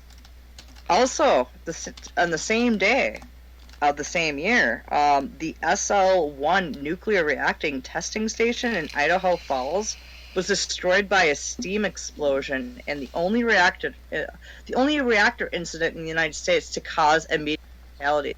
People died. Immediate fatalities, yeah. 3 people died. Yeah, like they just got hit with a wave of radiation. Well, no, like it was an explosion. Like, it wasn't the radiation. Like they died in an explosion. Like the radiation. Oh no, so it was the force. The explosion, or they're right there next to it. Yeah, but 3 people died. Well, did we find out where Idaho Falls was? Idaho Falls. Let me see here. Was that in Idaho or? Falls. You know what? Map. Idaho Falls. It is in Idaho. Yep, that's what I thought. Oh. And it appears to be like the exact opposite of where Boise is. Like, okay, so because Boise is like in the northern area, up in that little like penis spot. No, Boise is down in the box area, but like it's directly parallel to that. Yeah, because my stream, like you're like I'm not watching on a full screen, but I was looking, I was like, oh yeah, so it's like the little boxy area, so it's like Boise is right here where my mouse is spinning. Oh, okay. All right, I see it now. Okay, yeah. Boise's that little like pinpoint there, and this happened way up yonder.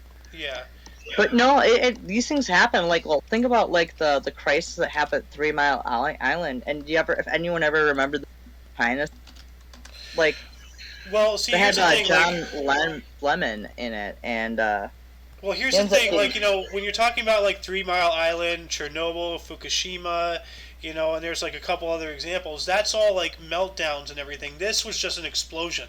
This oh, had this is nothing just to an do with explosion. radiation. So it didn't compromise the radiation I do of not the believe so. the. I'm not entirely sure, but see, here's the thing, like, Maybe this. here's the thing. A lot of people don't really realize that nuclear power is actually a very I can't say the word, antiquated form of power. It's just basically steam. When you look at it, it's just using the heat from the radioactivity to produce steam and spin turbines. It's just a really like futuristic version of like steam power. Yeah, Like, well, yeah. We also have though here, like I'm gonna jump ahead. In 1962, we have two issues here that happen. Like 2 X's and 3 I's. 23. 23? Yeah, that's what I thought. Yeah. Pope John the 23rd excommunicated Fidel Castro from Cuba. Yeah, I never knew he that. excommunicated him.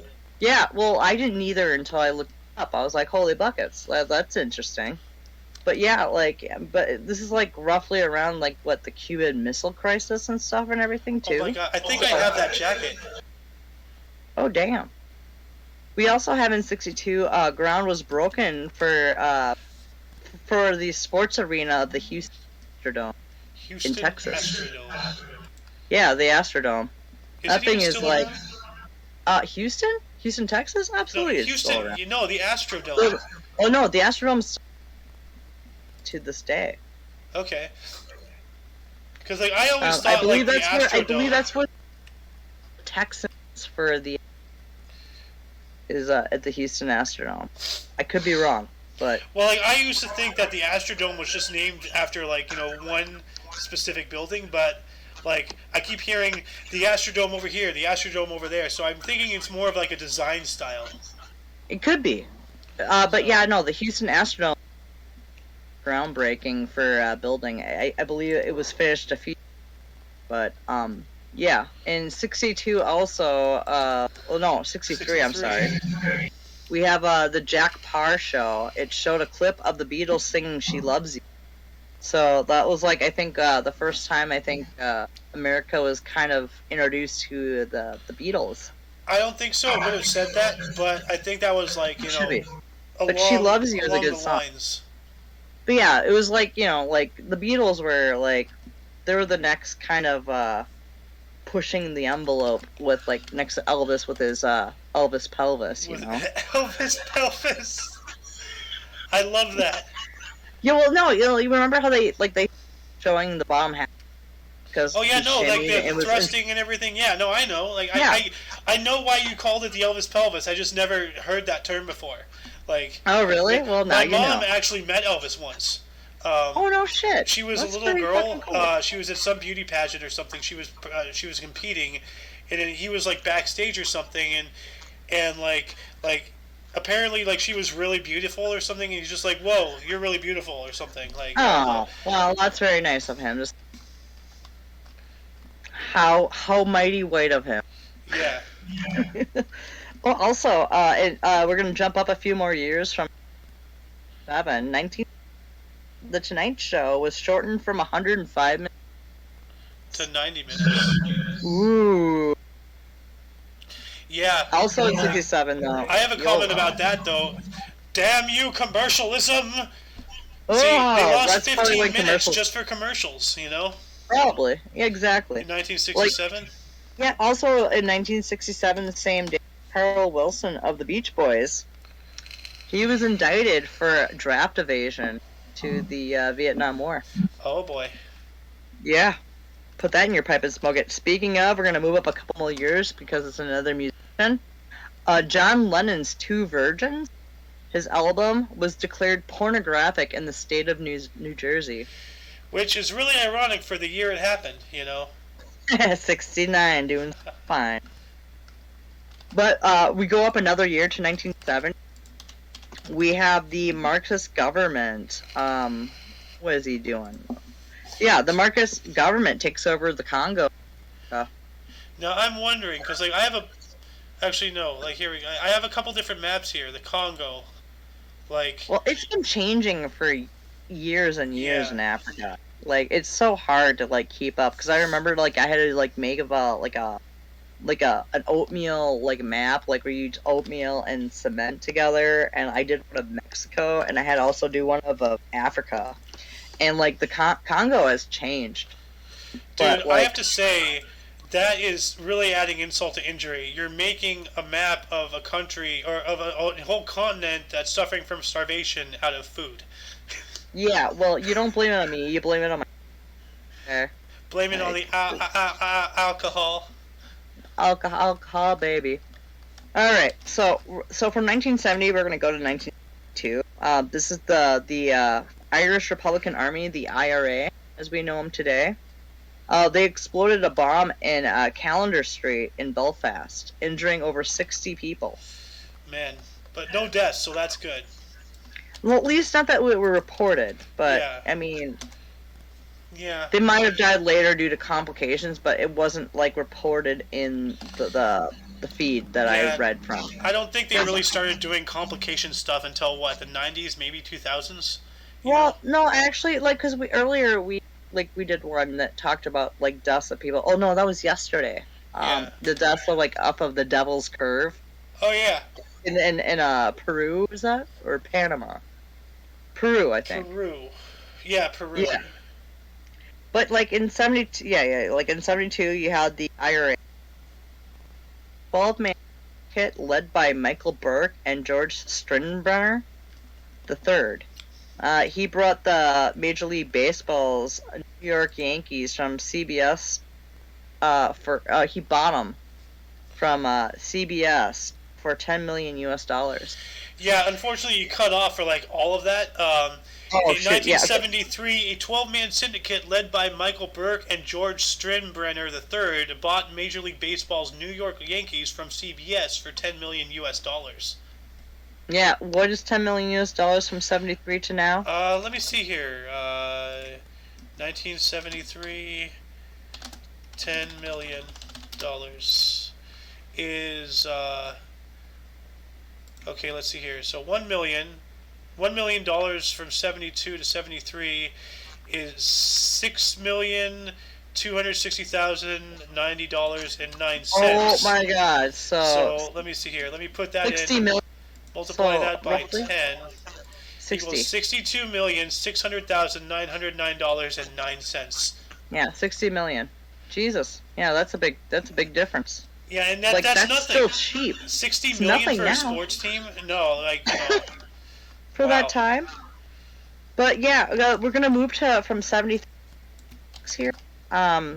We have the International Covenant on Economic, Social, and Cultural Rights, adopted by the United States General Assembly, came into force. So the founding of the International Covenant on Economic, Social, and Cultural Rights was adopted by the UN, their General Assembly. Interesting. Back Yeah, in 1976. Yeah. it wasn't just adopted; it came into force. Yeah, it came into force. So it was adopted before, but it came into force officially today. So, like, it came incorporated or whatever. So, anyways, in 1977, the Apple computer was incorporated. Boo, Apple! Boo! Yeah, I hate Apple. Like, it's Boo, the dumbest Apple. thing in my world. Like, I hate iPhone. You know what? I always like to right-click on my computers, and when I can't right-click, I find it malarkey. Yeah, I know, right? Them and their Yeah, one giant button. Like I Holy always. shit! We're gonna miss a whole bunch of the 80s here. But well. I'm gonna skip ahead to 19. I'm sorry. Oh yeah, we're from 1977. We're 19. I don't have anything from the 80s here, Yeah. but United States invasion of Panama happened. Manuel Noriega the former leader of Panama, he surrendered to the American forces back I in had no idea 1990. we invaded Panama. Well, isn't Grenada like somewhere around there, or is that Grenada? Grenada? was its Yeah, own thing. I was there when the shit went down. Like, I was making a reference to cool movie, but Grenada. with, Robert Downey Jr. Yeah, I think I know what you're talking about. Guy from Cheers and Juliette Lewis. You talking about the guy who kept saying that he was there in Panama? And it's just like, dude, that was like a 13-hour I was there when the shit conflict. went down in Grenada. Yeah. But yeah, no, you Grenada is not really that close to Panama. I mean, like, you know, No. it No, it is isn't, South America, but Panama, I'd say, is like at least like 2,000 miles away. Yeah, exactly. But no, that's just what it reminded. Because Yeah. we're gonna also move up 3 years now to 19. Because this is Russia here in Moscow, in Russia. George H.W. Bush and Boris Yeltsin. They signed the Second Strategic Arms Reduction Treaty, aka the START. S-T-A-R-T. Start. You know how governments like to make, you know, their cute little acronyms. I know, they're such little shits like that. Yeah. It's kind of like the Build Back Better deal. Oh God. Or the BBB? infrastructure bill. BBB. Well, let's not talk about that. That will be for a jabber. Dude, that makes sense. That makes sense that he would make something that's like, you abbreviate it to BBB, so it's just like so it's just like you're stuttering. This is my new deal. I call it the like. Is he stuttering again? Somebody have to restart. Only Alice's. Here, but we're gonna move up from 93 to 99 here. This one you're gonna love. I'm going to take The Mars this one. Polar. In 1999, Yeah, you better take it. the Mars Polar Lander was launched by NASA, which is the National Aeronautics and Space Administration, but a lot of people are now calling them the Never Straight Answer. Never answers a... You mean? I'm sorry? Never... NASA stands for Never Answers a Straight... Never a straight answer. Never a straight answer, yeah. Yep. Thank you. But, I mean, it never answers a straight answer. Never answers a straight answer. That doesn't make sense. Well, never answers a straight answer. NASA. You know what? That does make sense. I am correct. Yeah, it does. It stands with the acronym. Yes. Because we're going to go from 99 to 2009 now. And this is the first block of the blockchain of the decentralized payment system. Bitcoin, called the Genesis block, was established by the creator of the system, Satoshi Nakamoto. So all you e-currencies out there, pay respects to your overlord. My boyfriend will love that one if he was totally awake right now, but he's not. Well, the man works at night. Let him sleep. Yeah, let's let him sleep. Let's go to 2015 here, because we're going from 09 to 2015 here. Boko Haram militants destroyed the entire town of Baga in northeast Nigeria, starting the Baga massacre, murdering as many as 2,000 people. Holy fuck. Yeah. Dude, that's a lot. I mean, like, one person's too many, but, like, 2,000, like, that's on the par of, like, how many people died, like, at 9/11. More or less, yeah. Yeah, but, like, this is in Nigeria. And this was, like, 2015. This wasn't even a decade ago. No, this was, my mom was actually still alive. Damn. Yeah. Shit, man. I mean, seriously. Yeah, like, Nigeria, Baga is up here. Looks like it's by a lake up here. But yeah, no, that was 5, 6, 7 years ago. 7 years. Yeah. Wow. 1 year later, in 2016, in response to the execution of Namir al-Nimr, Iran ended its diplomatic relations With Saudi Arabia. Yeah, like, no, I thought that they kept them, but no, Iran ended their diplomatic relations with Saudi Arabia due to an execution of one of their guys, who is it's N as in Nancy, I-M as in Mary, R, and then A-L, and then the same name. Namir al-Nimr. Who was he? Yeah. Namir al-Nimr. Looks like this is the guy. Yeah, who was he? No idea. Let me look it up here. Yeah, this is actually worthy of note. He was a Sheikh Namir, was a Shia Sheikh in Awimaway in Saudi Arabia's eastern province, whose arrest and execution was widely condemned, including by governments and human rights organizations. I don't really know what he did. But I don't either, but like maybe this is something that Sunday Jabberwocky delve into again. Yeah. Absolutely, this is something worth talking about. Actually, a big you know what? We're gonna have to have like a third person just sitting in the show, just like taking notes and putting it down in the channels. Oh yeah, such. Maybe we should get a producer. Yeah, well, I kind of already am somewhat the producer, but I need like a co-producer. Yeah, you totally do. Yeah, I'm just a co-host. What can I do? Maybe I can get our good friend Sohen, to do that. Yeah, that would be good. Or maybe your brother Hawk could help. I don't know about Hawk. Maybe not. Well, Sohan's online, so we'll talk to him and see what he says.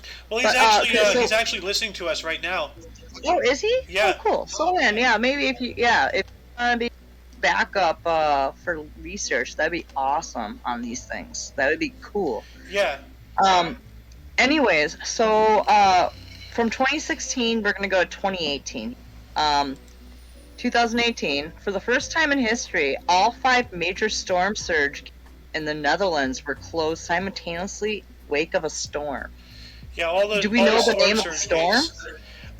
What? Well, basically, kind of like think of them like levee, like how we have in how they failed during Hurricane Katrina in 2005. Yeah, no, I know what they are. I'm thinking those are what they are, but yeah. No, look at the size of them. Look at my stream. Oh my God, those are huge. And they closed them down?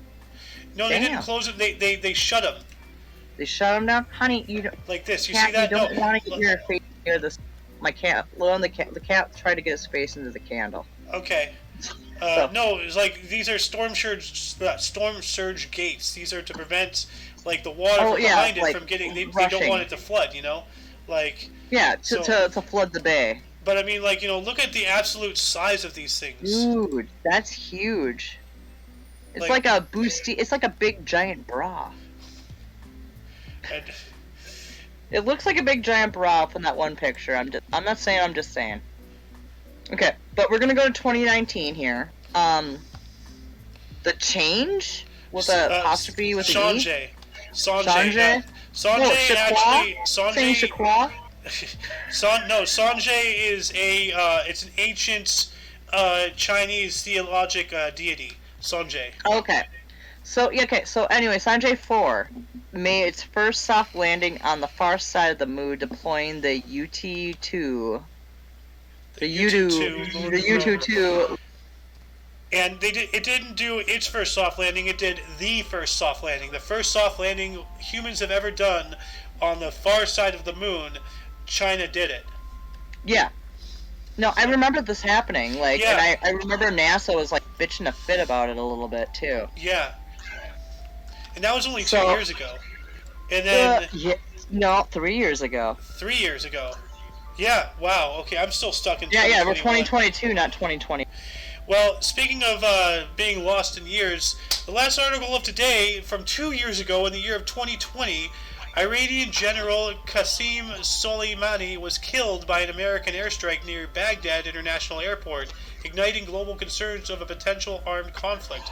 I remember when that happened. Donald Trump did it. He killed a major general who got in a couple of terrorist attacks on the United States. Yeah, and wasn't he saying "Oh, come and get me," so we went and got him, and we almost started a world war. That was insane. No, Iran is nowhere near equipped to do it. They would need the backing of China, still having backing, but which is actually amazing. Or, China is the sleeping giant now. I don't know. They're not sleeping. No, they're not sleeping at all. They're censoring. Yeah. Well, see here, that reminds me of this meme here, January. If you look back, January 2020, it was a very eventful month. We, the J is the fires in Australia, A is that volcano that went up, N is that And there's that missile strike out of like what was it, Iran or something that blew up a passenger jet. Then we had was the earthquake. Yeah. Dude, A there was was a lot A was some flood somewhere. R was the Rona, and then Y was Kobe Bryant. Jesus Christ. That was Kobe January. Bryant died. Yeah. That's right. I remember, like, it was the one time I actually, like, came into work and he was crying. I was like, because I was like, Kobe Bryant dies in a helicopter crash, and he's crying. I'm like, dude, basketball sucks. That's tragic, though. Kobe Bryant. But no, it was tragic. No, Kobe Bryant was a good player. But see, it really makes me think, like, But didn't his daughter die too? Yeah, his daughter was with him. One of his daughters. Yeah, one of his kids was with him, and she died. Like, that's sad. Yeah. No, it is. It's always sad when somebody dies. Yeah, well, I mean, it wasn't sad when Hitler died, but, No. That's neither. Everybody was like, yeah, he's gone, and everyone was happy. They still this really makes me wonder, like, if he hadn't died, where would he be today with all this woke culture? Would he be, with Kaepernick, or would he be with Shaquille O'Neal? He'd be with Shaquille O'Neal, I think. Kobe Bryant, like, he stayed out of it. He was smart. He didn't really put his input in too much about the things, but he was smart about when he did. Yeah. From what I remember of Kobe Bryant. R.I.P. That's neither here nor there. Let's get into the births and deaths. Yes, births. I'll take the births, you take the deaths. Yes, I always like to take the deaths. Actually, I'll take half the births and you take the rest, because there's only like 2 deaths today. Okay. Aside from the huge list, I never looked at them today, so I'll leave them with you. Anyway, births today we have Cicero in 106 BC. He was a Roman philosopher, a lawyer, and a politician. Angelo Emo, 1731, a Venetian admiral and statesman. Wilhelm Pike, 1876, German carpenter and politician, the first president of the German Democratic Republic. You take it from here on. This one's mine. This one's mine. J.R.R. Tolkien was born today. He wrote, like, what is it? Lord of the Rings and all Pirates of the Caribbean. I'm just... Right, the Pirates of the Caribbean. He was the writer of, like, The Hobbit and Lord of the Rings and all that stuff, so... He was born today. But what year? He was an English writer, poet, and philosophist. What year was he born in? Intelligence. 1892. Ah, thank you.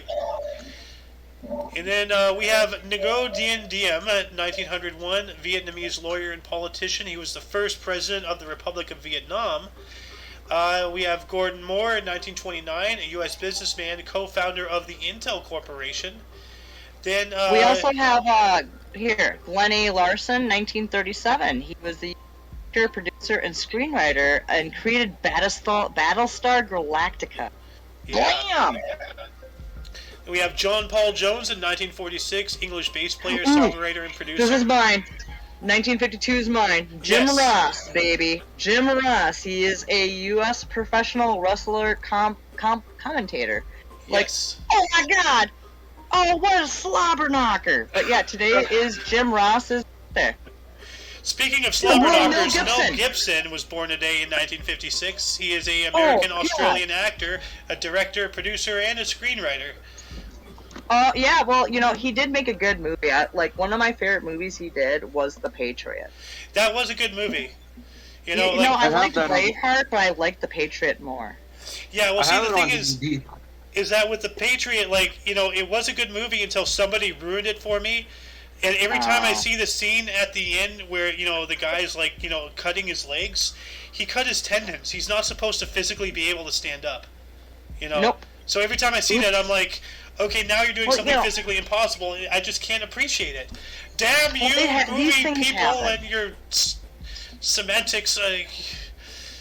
People always looking to ruin movies for people, Oh, shit, I get the next one, too, here. Because I named my 2 cats after this band. So, Thomas Bangalter, in 1975, he was a French musician. DJ. He was he a founder of Daft Punk? No, he was one of the people, like Daft Punk. Yeah, that's what I thought. That's what I thought. Yeah, so one of the Daft Punk members was born today in 1975. He's also a producer, and we have Eli Manning's birthday, U.S. football player, in 1981. Yes. Oh, dude, this is gonna be a real fun one for deaths. So now we're into deaths. Aloysius? Alice? Aloysius? Or maybe this is just a nice fancy way of saying Alice. I don't know. Alois Hitler was born in 1903. She was an Austrian, or he or she was born as an Austrian civil servant. They were born as an Austrian civil servant? Well, they were born and became one, I should say. Okay. How about that? Yes. Conrad Hilton, 1979, U.S. businessman. He founded the Hilton Hotels and Resorts. He was born in 79. Well, and also, that concludes the show of births and deaths. And that concludes the show. Once again, check the underbar for any links you may be interested in for your dose of past events daily. I am A.O. Xander.